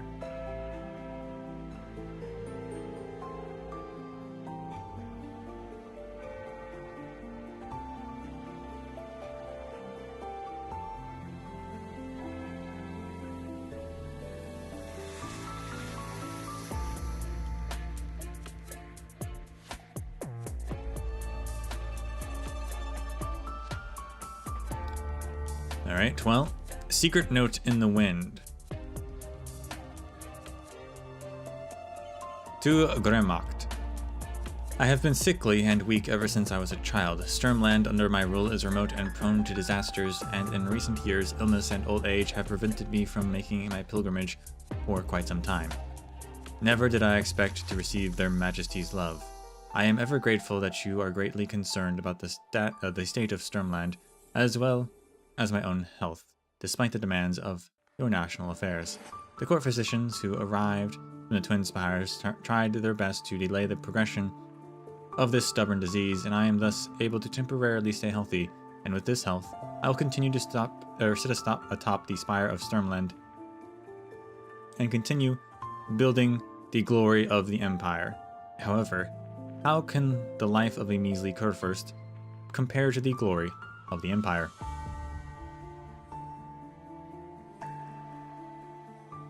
How can it be as long-lasting as the Empire's dominion? Even if the spire of Sturmland is completely sealed shut, and the lords and their men are completely safe, the disease that has plagued me for years will come to claim my life sooner or later. The position of Kurfürst has never been mine to begin with, but since taking over, it is no longer a responsibility I can run from, and this responsibility does not vanish simply because I am bedridden. While I was ill, the spire has already become coveted, with several Herzoge already butting heads. When I die, the spire will be left without a master, and they will surely erupt into chaos in an attempt to seize the vacated throne. Sturmland is already plagued by disasters, and its people will not be able to withstand yet another calamity. At the time, the Golden Gestats will break down, and the blame will fall solely upon me. The first half of my life was cut short on the day my father and brother died in battle, and the latter half, these 23 years, have been spent placed on Sturmland's throne. Perhaps it is this very responsibility that has made my life akin to a flower in the wind, burnt into grasping embers amidst a raging storm. Perhaps that great responsibility, that of an empire, will eventually burn us all out. The only unfortunate thing is that scenery seems only to exist behind me. After all, I was never able to witness it with my own eyes. I only hope that after the death of Werner von Hochberg, the glory of the Empire burns even more radiantly, and the Empire's dominion continues forevermore.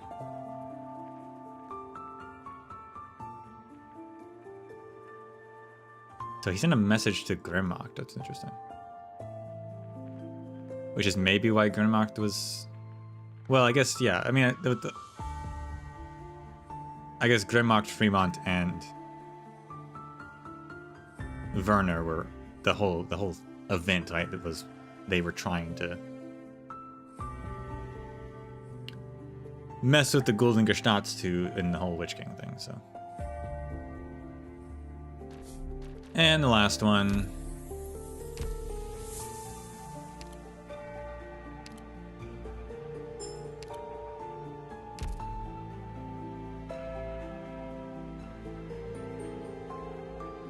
Where'd it go?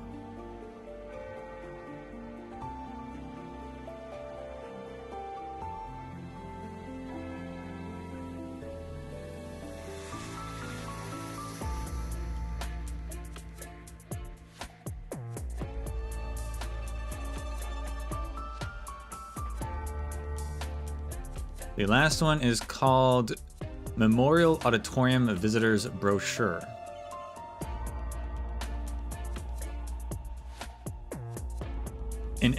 Number 1, an introduction to the Memorial Hall. Der Schwingende Gentleman. Memorial Auditorium was completed in 1093 or in 83, formerly known as a 300-year-old Graf Penguin spire. Graf Penguin was a renowned musician who was active 300 years ago. He was well reputed throughout society for his outstanding musical achievements and his unique, witty personality, earning him the nickname Der Schwingende Gentleman. Alright, but what is Schwingende?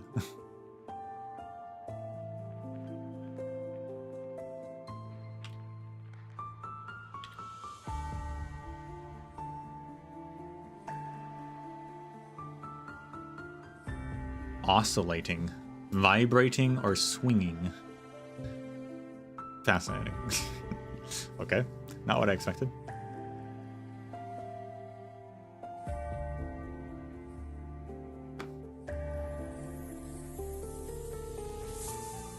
Graf Penguin's spire has undergone many changes since its establishment, but has withstood the torrent of change. It will continue to preserve a large number of ancient musical instruments and music scores, and remains one of the most faithful witnesses to the history of Kreis Eingeweide. Kreis Eingeweide, and even Lithuania itself. Eingeweide is a place, but it means internal organs. That's a weird name of a place, but it's a place. Okay. So the history of the history of Eingeweide is the history of that place. That makes sense now.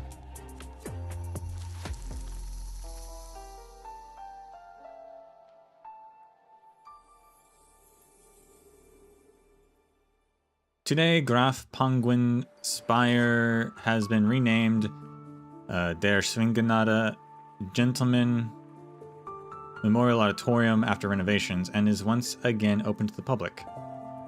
Through the ancient and elegant collections here, visitors can catch a glimpse into Lithuanian's glorious past and understand how this magnificent opus continues into present day.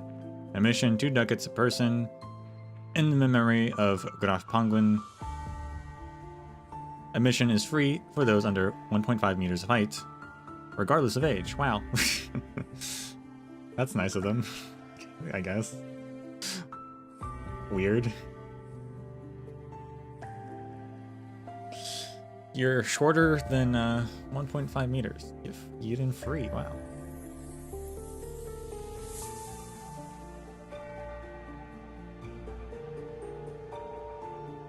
Alright.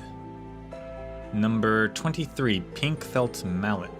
Oh, number 2, Exhibition Collections. Number 23, Pink Felt Mallet. They really like Durance, I guess so.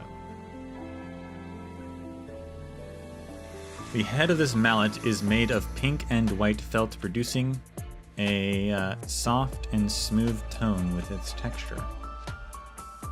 The wooden mallet is inlaid with obsidian, unfortunately only one of its kind. An administrator has, at the Memorial Auditorium, once claimed that he saw a large number of such mallets bouncing around the hall at night, making strange noises wherever they went. This has been passed down as a ghost story.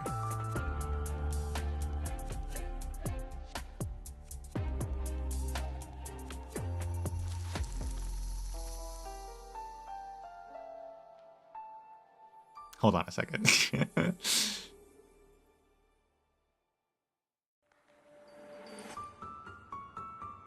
Is this a reference to Dolly the sheep?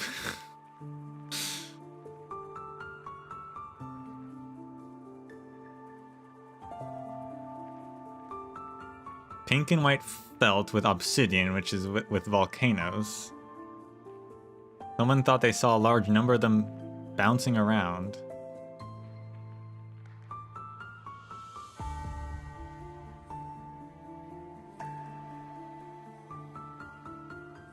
Sounds like Dolly the sheep. That's weird. Okay. Number 46, silver violin bow. This beautifully shaped violin bow is entirely silver white.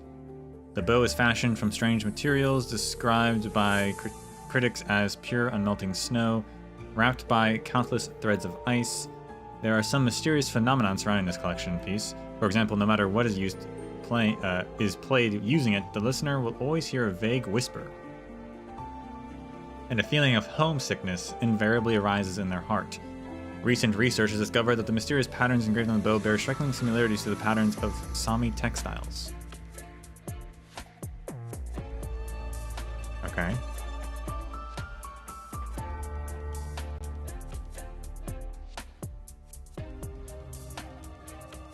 Number 76, blue tail-feathered drum. The most striking thing about this Sargon-style percussion instrument is the slender blue tail feathers attached to it. Despite its beautiful appearance, the rusty smell wafting from its wafting from it tends to make people slightly uncomfortable. It is rumored that beating this drum can make the artificers that craft arts units understand the mysteries behind their mechanical structures. Therefore, there was a time when many artificers would come to beat on the drum in prayer. Eventually, they either ended up obsessed with touching the up old junk or hopped on a vehicle to Sargon.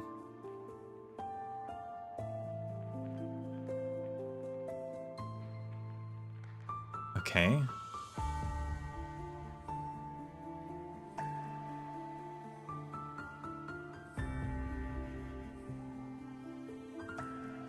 Number 123, Tumbleweed's Dream Nocturne. This nocturne is one of the many pieces composed by Graf Penguin, exemplifying the Graf's signature cool and tranquil style. It makes this piece different. However, what makes this piece different, however, is that it depicts a scene of a tumbleweed rolling across the barrens on a moonlit night. Tumbleweeds are only known to exist in Colombia and Rembiliton, which proves that the Graf Penguin had already reached the unknown land, further evidence of Lytanian's profound national might at the time.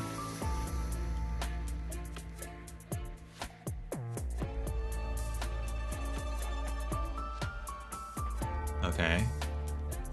The unknown land.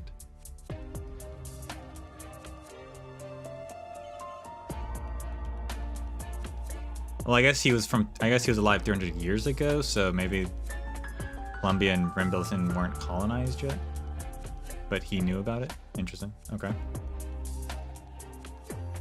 Number 295, Gray Animal Fur. This tuft of animal fur is the final piece of the collection in the exhibition.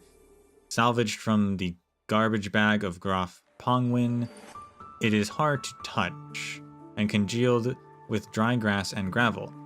It has been preserved to this day as an example of how the Graf made musical instruments by hand. Graf Penguin's manuscripts document the reason why this particular tuft of fur was discarded. Poor quality.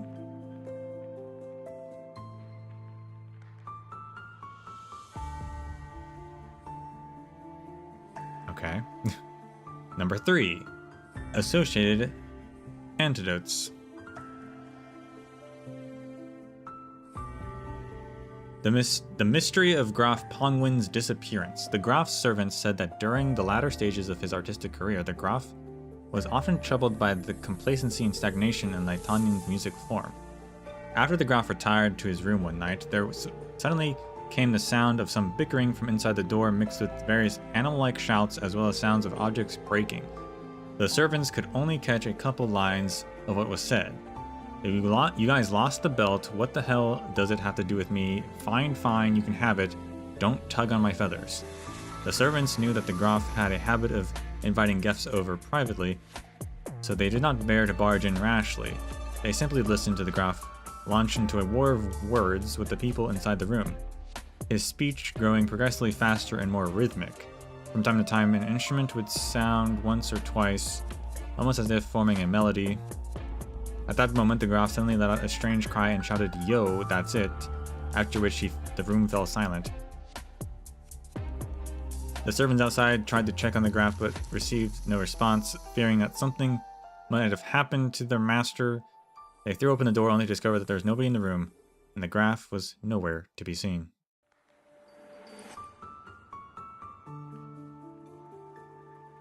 Okay.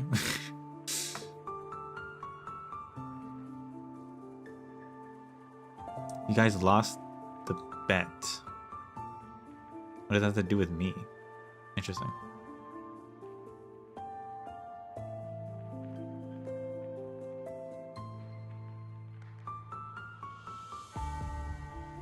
What do you think happened to him? I don't know. The pink mallet's interesting because it does remind me of Dolly though. I don't know why there'd be a mallet though, but like pink and white belts with obsidian. Also, the guy saw quote-unquote mallets bouncing around and making strange noises. But everything else is like, okay, so silver bow, as in an instrument bow, violin bow, where you can hear whispers when you play music, has engravings from Sami, so some kind of Sami magic, I guess. A tail drum feather that lets people understand the mechanics behind arts units, I guess. Makes them obsessed with old drunk or goes or just travel to Sargon.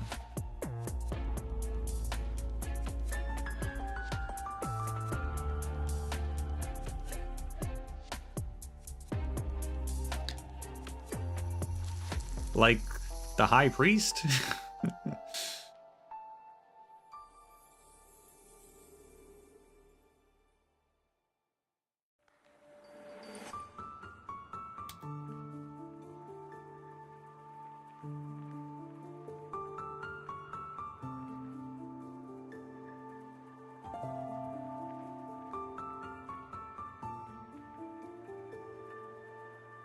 They could all be animals? Are they? The next one's tumbleweeds, but that's just a tumbleweed. That doesn't mean anything. That's... it's just a song with a picture of a tumbleweed.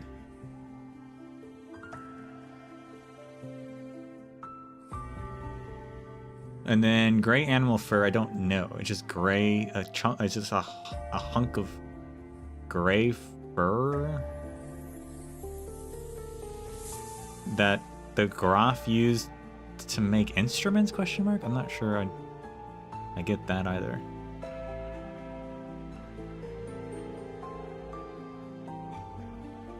What does this have to do with anything? I don't know what any of this has to do with anything. Get a better picture when we use the melody, will we? Okay. I don't know. Everyone else is really a character from the event, right?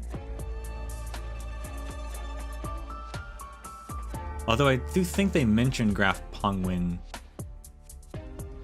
I think they mentioned him in the event like once or twice. But okay. Fascinating. I mean, that's interesting. Two of them are definitely sound like Dolly and the High Priest, though, which is interesting.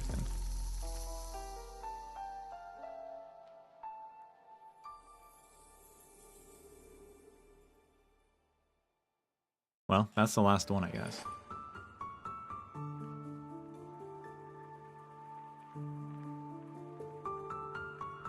I guess I'll have to do the other thing at some point.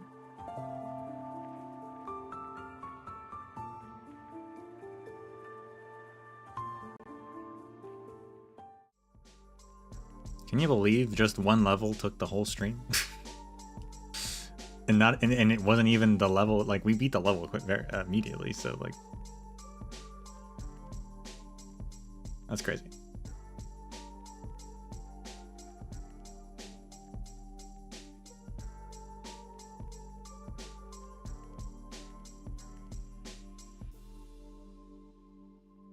Gotta finish off some investigations, I guess, for the rewards and the achievements.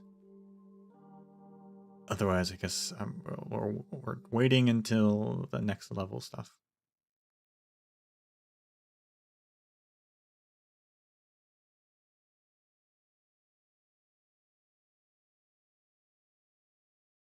We'll have to do Arthuria's thing at some point, though, no? So tomorrow is EX, except not actually tomorrow, right? So tomorrow, I think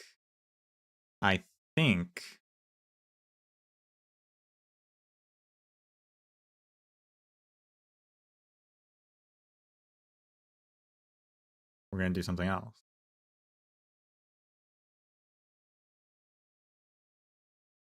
I think there's a Honkai update.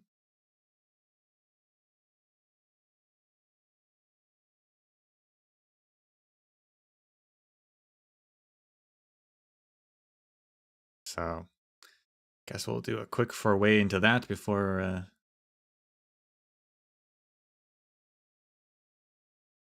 returning for EX levels.